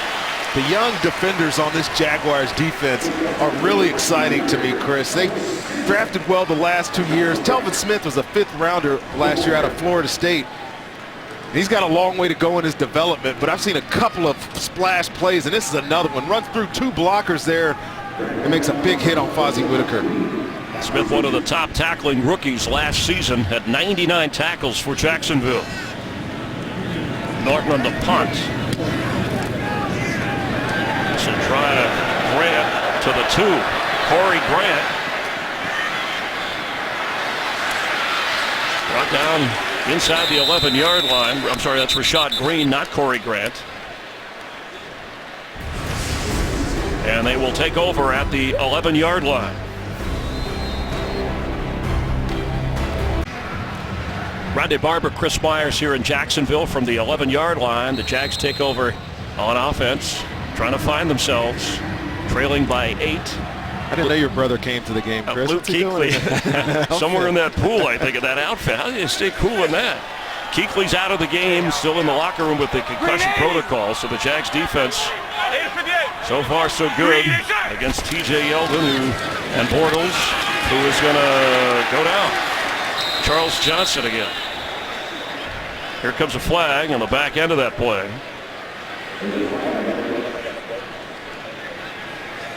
I think that's going to be a hold on Sam Young. Holding. Offense. Number 74. Penalty is declined. Result of the play is 2nd down. And Sam Young is in for Luke Jokel, who left injured. Well, it does no good if you're going to hold and still get your quarterback hit. Charles Johnson just runs right through that hole and gets to the quarterback. I was just getting ready to mention that we haven't seen much of a pass rush from Carolina, and then of course Charles Johnson goes and gets a sack. Only the 2nd sack. TJ Yeldon goes across the 15-yard line. Charles Johnson making the tackle, and if you just happen to tune in, Luke Kuechly leaving with a concussion. Yeah, he ducks his head when he goes into this tackle, and we saw him a couple of times trying to get up, trying to shake this off, but the trainer coming in and doesn't help by falling on him. But Luke Kuechly went off the field fired up, but he went into the locker room and did not pass the protocol, and he's still in there, and we probably will not see him for the rest of the day. So it's A.J. Klein in the middle in place of superstar Luke Kuechly. Blake Bortles on 3rd down is going to go down. Mario Addison. 3rd sack for the Panthers. Jacksonville's offensive line. Greg Olson, the offensive coordinator, looks on. You get 3rd and long situations. Defenders, especially rushmen, love it because they can just pin their ears back. We saw that sack on 1st down by Charles Johnson, and Addison had plenty of time to go in there. There's nowhere for Blake Bortles to throw that football, and he comes in and gets a big sack on the quarterback again. Ryan Anger out of his end zone. Ted Ginn, 45, no fair catch, and he's thrown backwards. Demetrius McCray makes the play. Cam Newton, Greg Olson, the offense taking the field, and hey, you can help out a charity weekend with the 88s. Not only the Panthers 88, but NASCAR driver and most popular driver, Dale Earnhardt Jr. and his 88. Greg Olson. You can get tickets for the Colts-Panthers game November 2nd and see the race in Charlotte, the NASCAR race October 31st, by helping Levine Children's Hospital. Greg Olson grateful because his son TJ has had heart surgery through that hospital and a chance to help others in need. Panthers with an 8-point lead, over a minute to go here in the third. Olson with one catch in the game. Jonathan Stewart carrying for Carolina. Well, the question was, if you took away Greg Olson, would you take away the main target for Cam Newton? And if Jacksonville has been able to do that, Rondé, he's moved the ball around to enough other people. Jacksonville doesn't play a lot of man, so they're not really taking him away with that type of defense. They're aware of where he is all the time, but some of that is Carolina really minimalizing what he's doing. You see he's in the backfield now, standing next to Cam. He's been used more as a blocker today, and I think that's why his numbers aren't what I think some people might expect. Cam Newton hesitates and then throws. Catch made by Cotchery over on the sideline. As the third quarter winds down for Jacksonville, their defense has hung tough, but the problem last year was they just didn't score enough points, and their defense didn't get enough takeaways. And that's something they may need if they hope to turn this score around here. That is the end of the third quarter in Jacksonville. The Panthers 17 and the Jags 9. You're watching the NFL on Fox on kickoff weekend.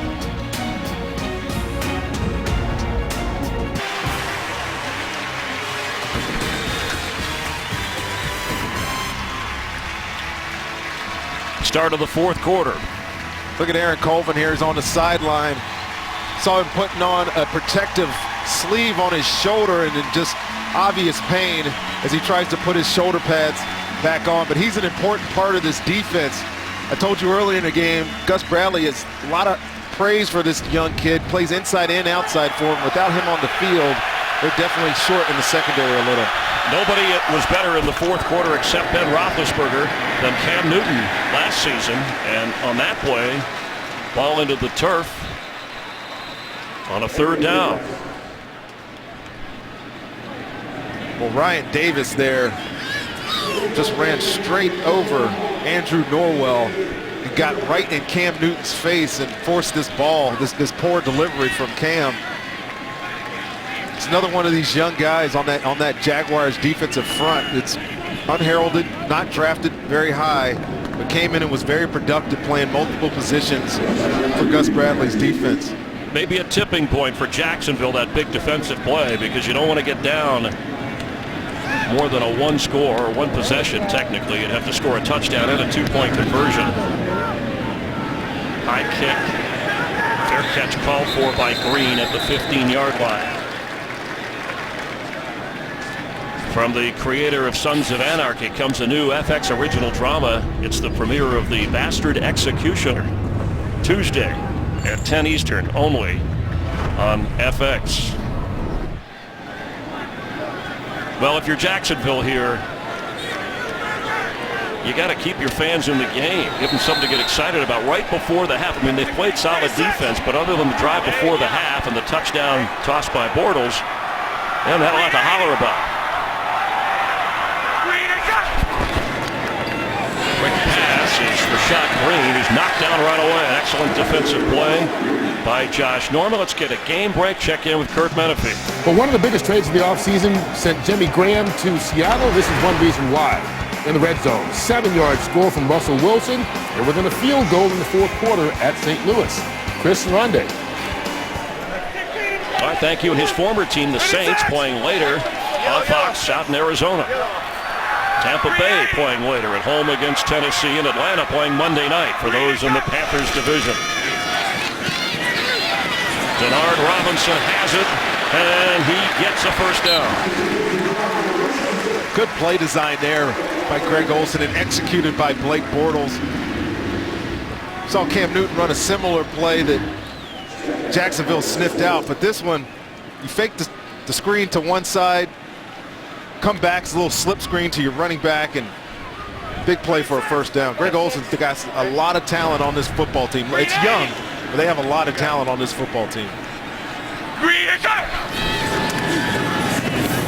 Incomplete. Greg Olsen, the offensive coordinator, same name as Greg Olsen, 88 for the Panthers. Their paths crossed when Greg Olsen, the coach, tried to recruit him back in his high school, college days. Funny story he was trying to tell us the other day, and the name, obviously there's an O in Olsen, the coordinator, and an E in Olsen, the tight end. He said it had no bearing on him. He was not interested in going to Purdue. You can't even say we have the same name. Hey, who's coming down? Green 80! Hey, alert, alert! Yeah. Alert, alert! Mike's 56, 58. Sunday! TJ Yeldon fights hard for a first down, and we heard alert, alert.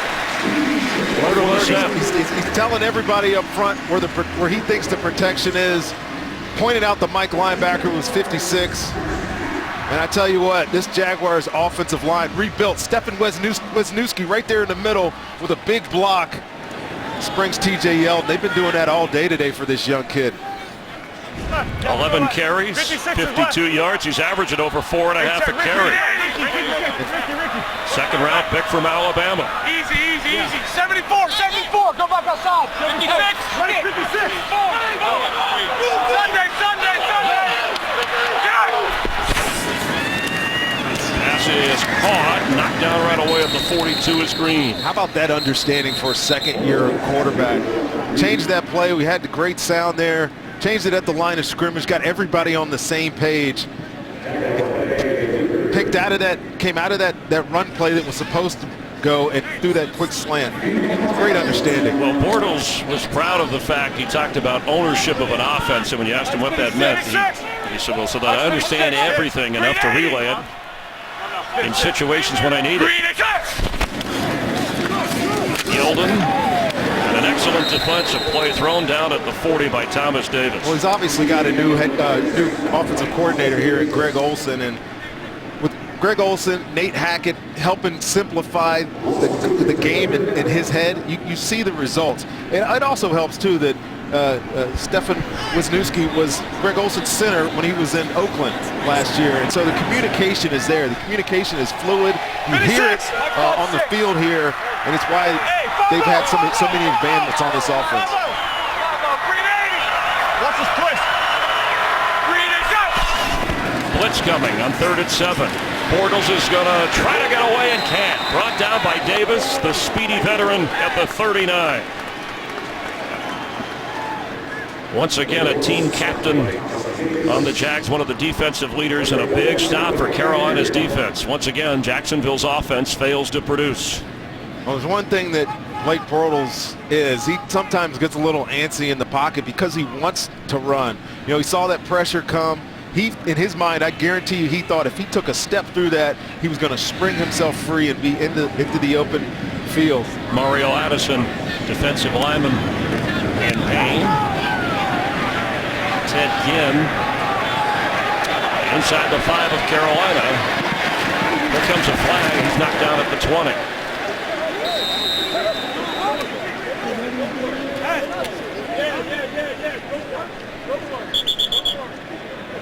There's going to be a block in the back on Teddy Williams, I think. It really wasn't much of one.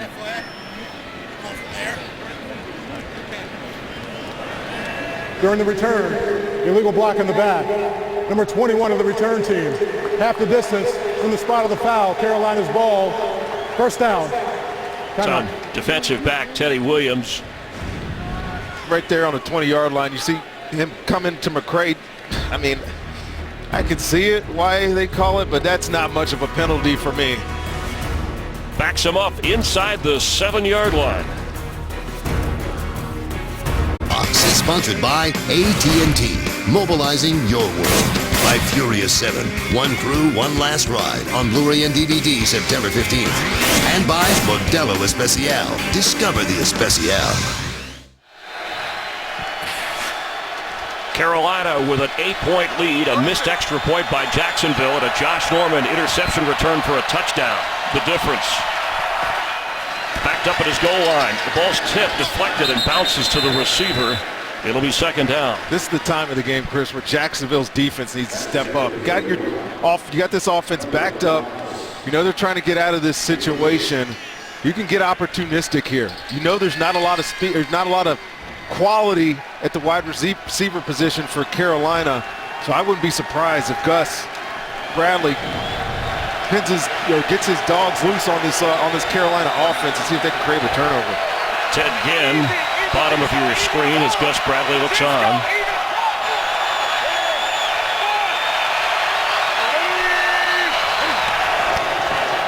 Jonathan Stewart has the football and is swarmed right at the line of scrimmage. Jonathan Cyprian from his safety spot, one of the early tacklers.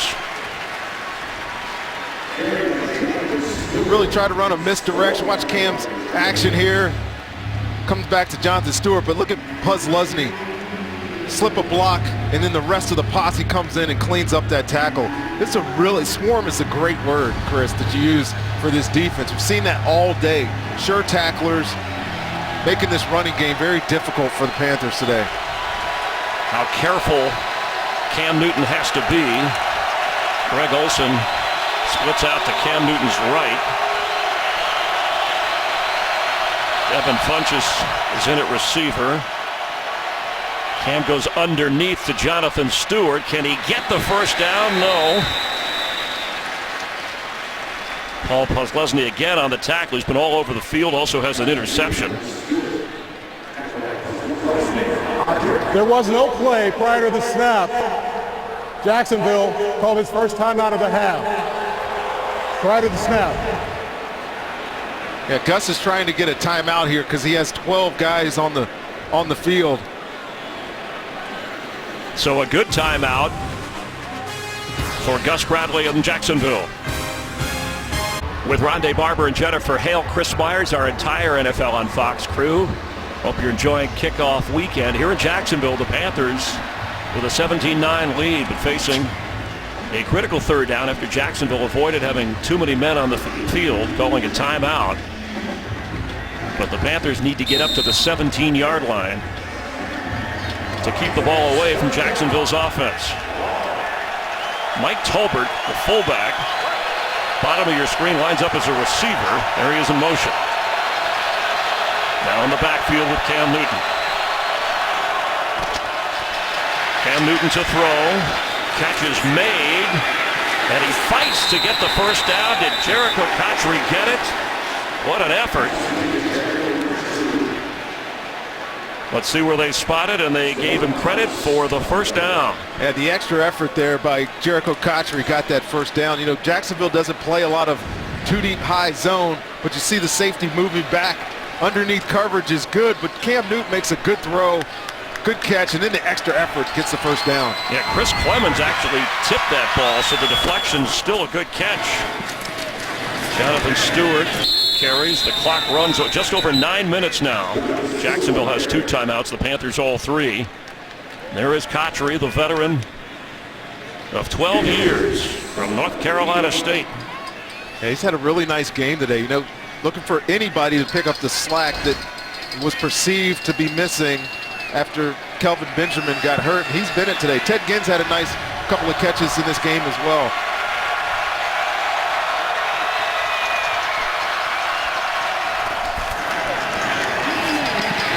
Newton with plenty of time and a little high and a tough catch. Olsen could not come down with it, and Devon House was on the coverage. Or there's that isolation play again to Greg Olsen. You line him up away from the trips receivers. Really good ball here, but even better play by the defensive back there, Devon House, to get that ball out. So Olsen has 1 catch in the game. He's had 2 catches that were wiped out by penalty, 1 his own penalty. And now I'm upset that I have him on my fantasy team. I said that earlier. He'll pay off if you play him every week. 6 for 13 on third down, and another big one for the Jacksonville defense. Extra pressure, Cam Newton. Oh, if he runs, he will get the first down. A backbreaker on that Jags defense as Cam Newton makes him pay. It's dangerous when you pressure Cam Newton and you don't have great lane integrity. Jacksonville brings about 6 guys into this pressure, a wrapping linebacker. You see Ryan Davis there, but he's able to step up because somebody's out of their lane there, and Cam Newton, you know what he's going to do when he feels this. Steps up, unafraid, and he knows where he has to get, and he gets the first down. A 10-yard run. Important to move the chains, keep the clock running. Inside handoff, Whitaker. Jags tough against the run. The Jaguars have had 2 big third down opportunities here to get the ball back. You know, if you're able to force a punt from the backed up situation, you give your offense such a better advantage on that shorter field. But now, even if they do get a stop, they're going to have to go the length of the field. And they missed out on a couple ops there. From the 31 of Carolina.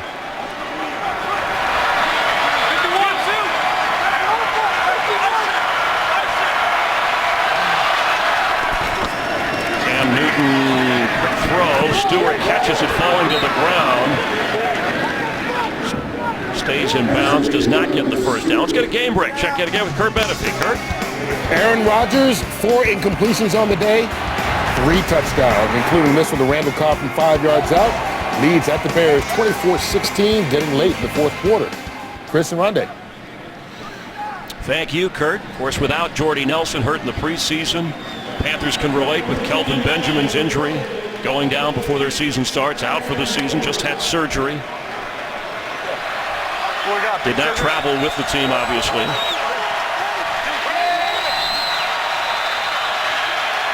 Have a timeout now, and Carolina calls it.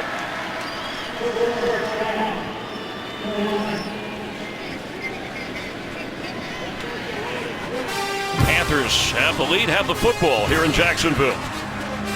Game is sponsored by Visa Checkout, the easier way to pay online. Sign up now.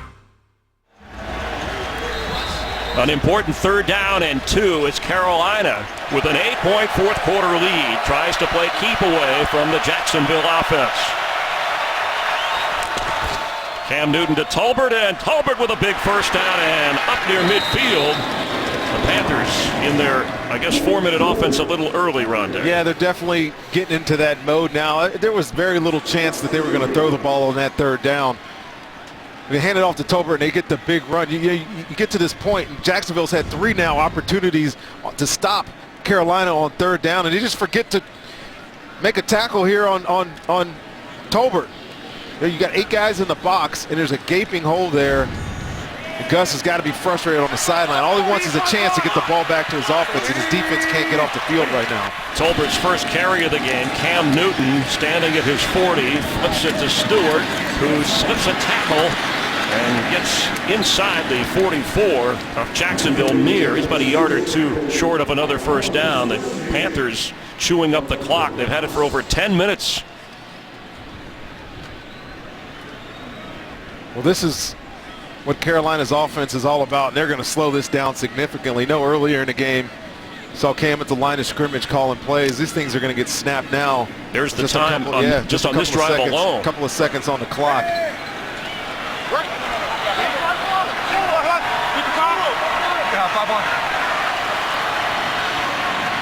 Second down 1.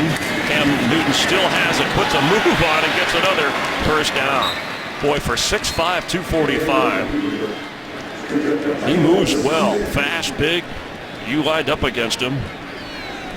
We didn't have much success against him either. But when you need a big play, and I mentioned, in terms of a passer rating, but you throw in his running ability last year, only Ben Roethlisberger was better in the fourth quarter. Today, he's done what he's had to do. Now, those numbers aren't impressive, but they have been effective, Chris. That's more important.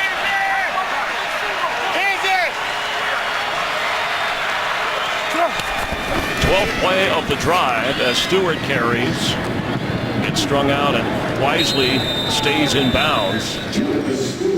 Just in my experience with Carolina, playing against them and watching them now since I've been done, they're comfortable in this formation. They'll get 3 tight ends in the game, 1 wide receiver, and they'll just run these stretch plays, counters, whatever it is, to eat up the clock, keep guys in bounds. But you have to be careful because they'll bring in receivers and all of a sudden they'll take a shot on you and get a huge play. Well, if you're Jacksonville, how do you counter that in terms of just them wearing you down here? Well, you said wearing them down. That's exactly what Jacksonville's defense looks like right now. They look like Carolina has worn them down. They're not making many plays here. Rookie Artis Payne is in. Cam Newton fakes to him and kind of just gets down to the ground as the clock runs, and 3.5 under that to play in the fourth quarter. More than a 7-minute time-consuming drive for Carolina. Well, if you're Jacksonville and you know your offense has not been box office good, then your defense has to make plays. Well, they just need to get off the field right now. I mean, still well out of Carolina will probably punt if they don't get a first down here, but somebody on this Jaguars defense has to stand up and make a play. They're going to play man because they know they have to get off the field. Let's see what happens. On 3rd and 9, Cam Newton keeps and gets inside the 30. Looks like he's short, but a better opportunity for a field goal. And it looks like another timeout called here by Jacksonville. They don't want Carolina to run the clock down anymore. But a field goal, if it's good, Rondé, that makes it a 2-score game. You'd have to get a touchdown, the 2-point conversion, and then still get more.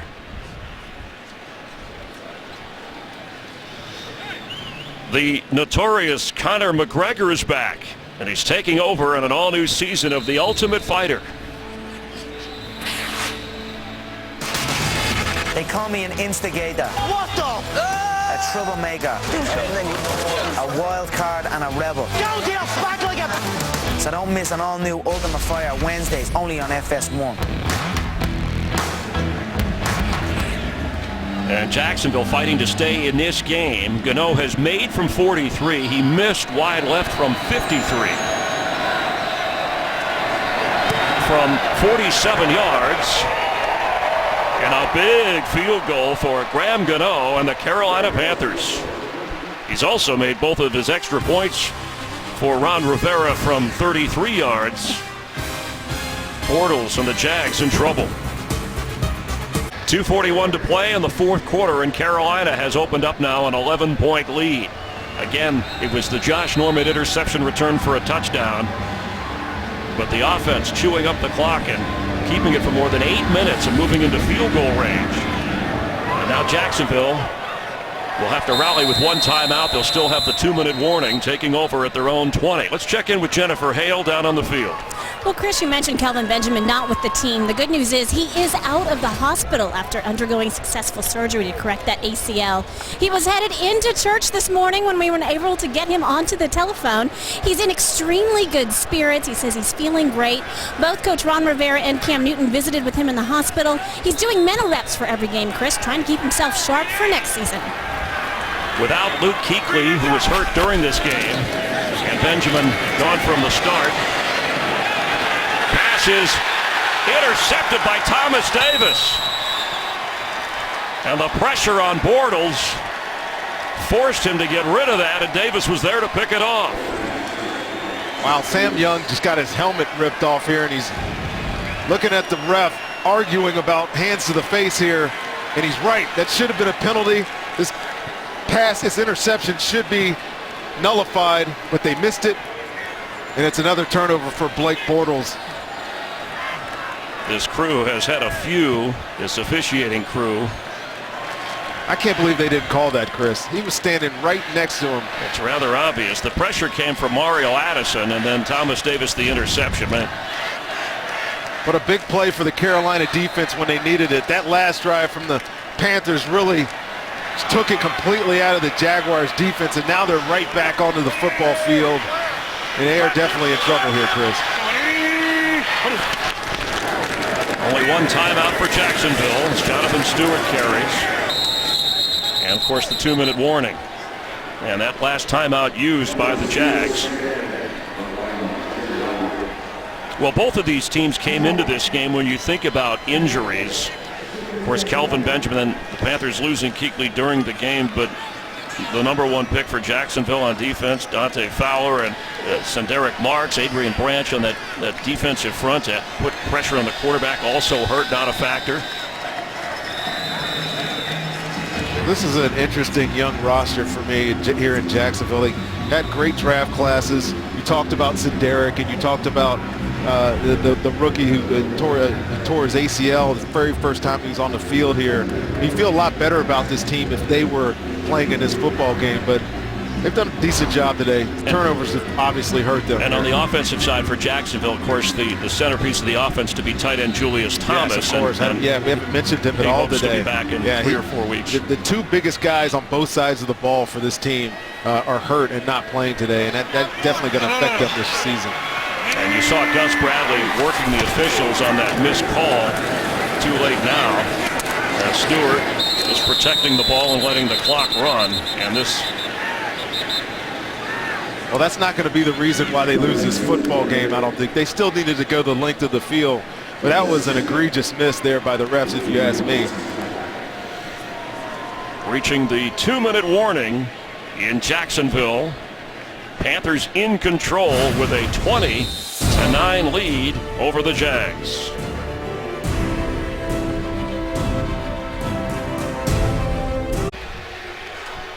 Gus Bradley's Jags, a rough start here at home with 2 minutes to go, and Ron Rivera, first time ever, back-to-back NFC South Division titles, going for a third, and the opening day victory well in hand here. Jacksonville is out of timeouts.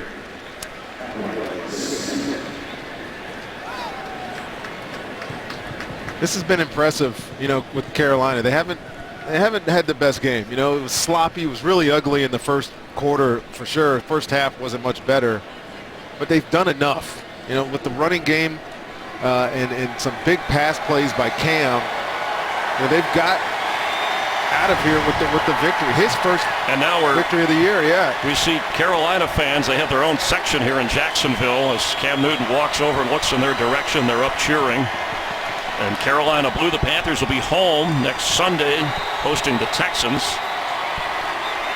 And then they play the Saints at home before they go on to Tampa Bay. Cam Newton, 18 out of 31, 175 yards, a touchdown and a pick, and he ran the ball 13 times. Not a lot of yards, 36, but key yards. Key first downs, especially in the second half of the football game. On that last drive, particularly when he had to keep the drive alive, he was able to with his feet, and he avoided some sacks early in the game too, Chris. Again, it's not pretty. The numbers aren't going to scream at you. Great Panther victory. But they did some really nice things in this game on the road against a tough defense that we saw to come out of here with a victory if in fact they do. A 43-yard field goal to add to it.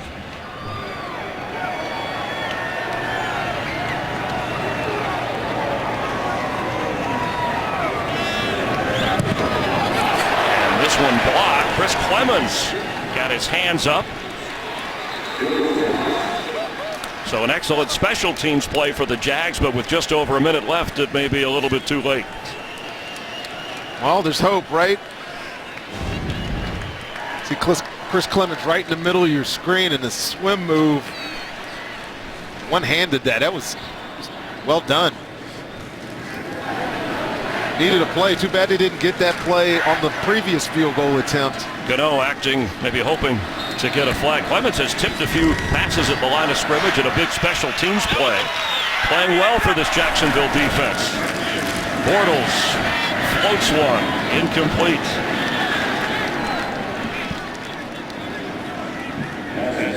He's got to find some completions near the sideline. Carolina is just going to sit back, put two safeties deep, and make sure nothing over the top beats them. In his brief career, and this is only his second season, he's only had one fourth-quarter comeback. It was a rally against the Giants, but they trailed in the second quarter of that game. And these two guys right here, watch how deep they play every snap here. Middle of the field, and almost intercepted. Roman Harper was juggling it like a hot potato and couldn't hold on. Jacksonville has the Dolphins at home next. It's an all-Florida thing. Miami beat the Redskins today up in Washington. And then Jacksonville will go on the road for 3 straight. At New England, at Indianapolis, and at Tampa Bay. It would have been nice if they could have done something in this game, because that schedule is going to be formidable here the first month of the season. Miami is a much improved football team. They got Ndamukong Suh down there. It'll be interesting to watch him all year in a new uniform. Catch, oh, what a hit, timed perfectly to knock the ball out. And Wickery, the nickelback, and we hope that Rashad Green is okay. And there's been a couple of them today, some very, very vicious hits. And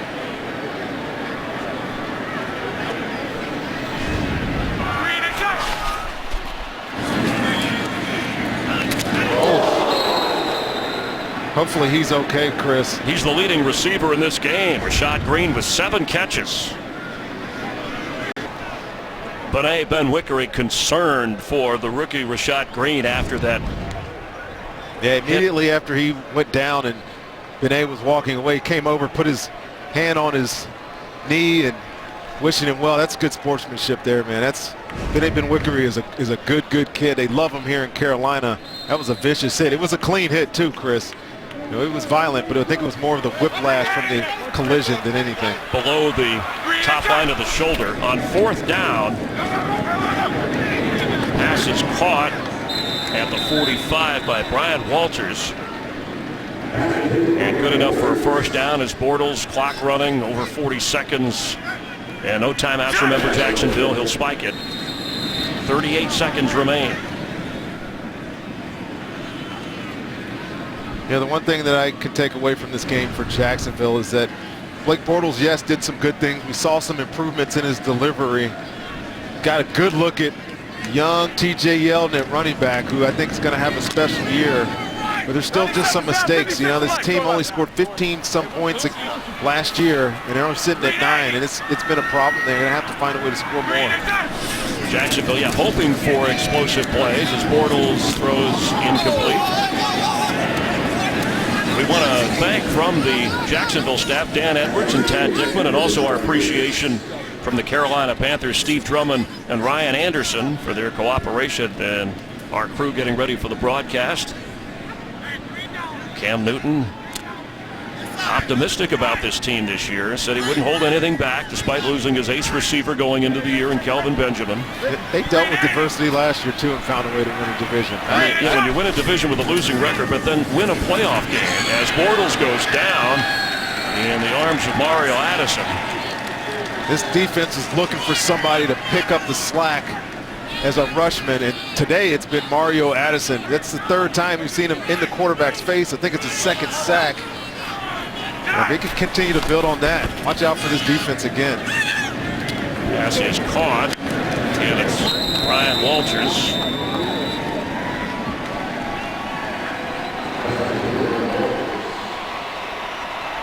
Six seconds showing on the clock. I guess they're gonna concede or get everybody off the field here. Well, it's a turnover on downs there. That was 4th down. So you have to at least so snap it. One more snap. But a good victory on the road here, Chris, for Ron Rivera and his Carolina Panthers to start the season. Again, wasn't pretty. They did enough. Pressured the quarterback late in the football game. Had that real long drive on offense from the 7-yard line to get that field goal. They're going to walk out of here pretty proud of the way they played. 5th straight regular season win and a streak going, and the Panthers are in first place alone in the NFC South. Let's see what the Saints and the Bucks and the Falcons will do. We'll come back and later bonus coverage of Seattle and the Rams. You're watching the NFL on Fox. It's a Panthers victory in Jacksonville.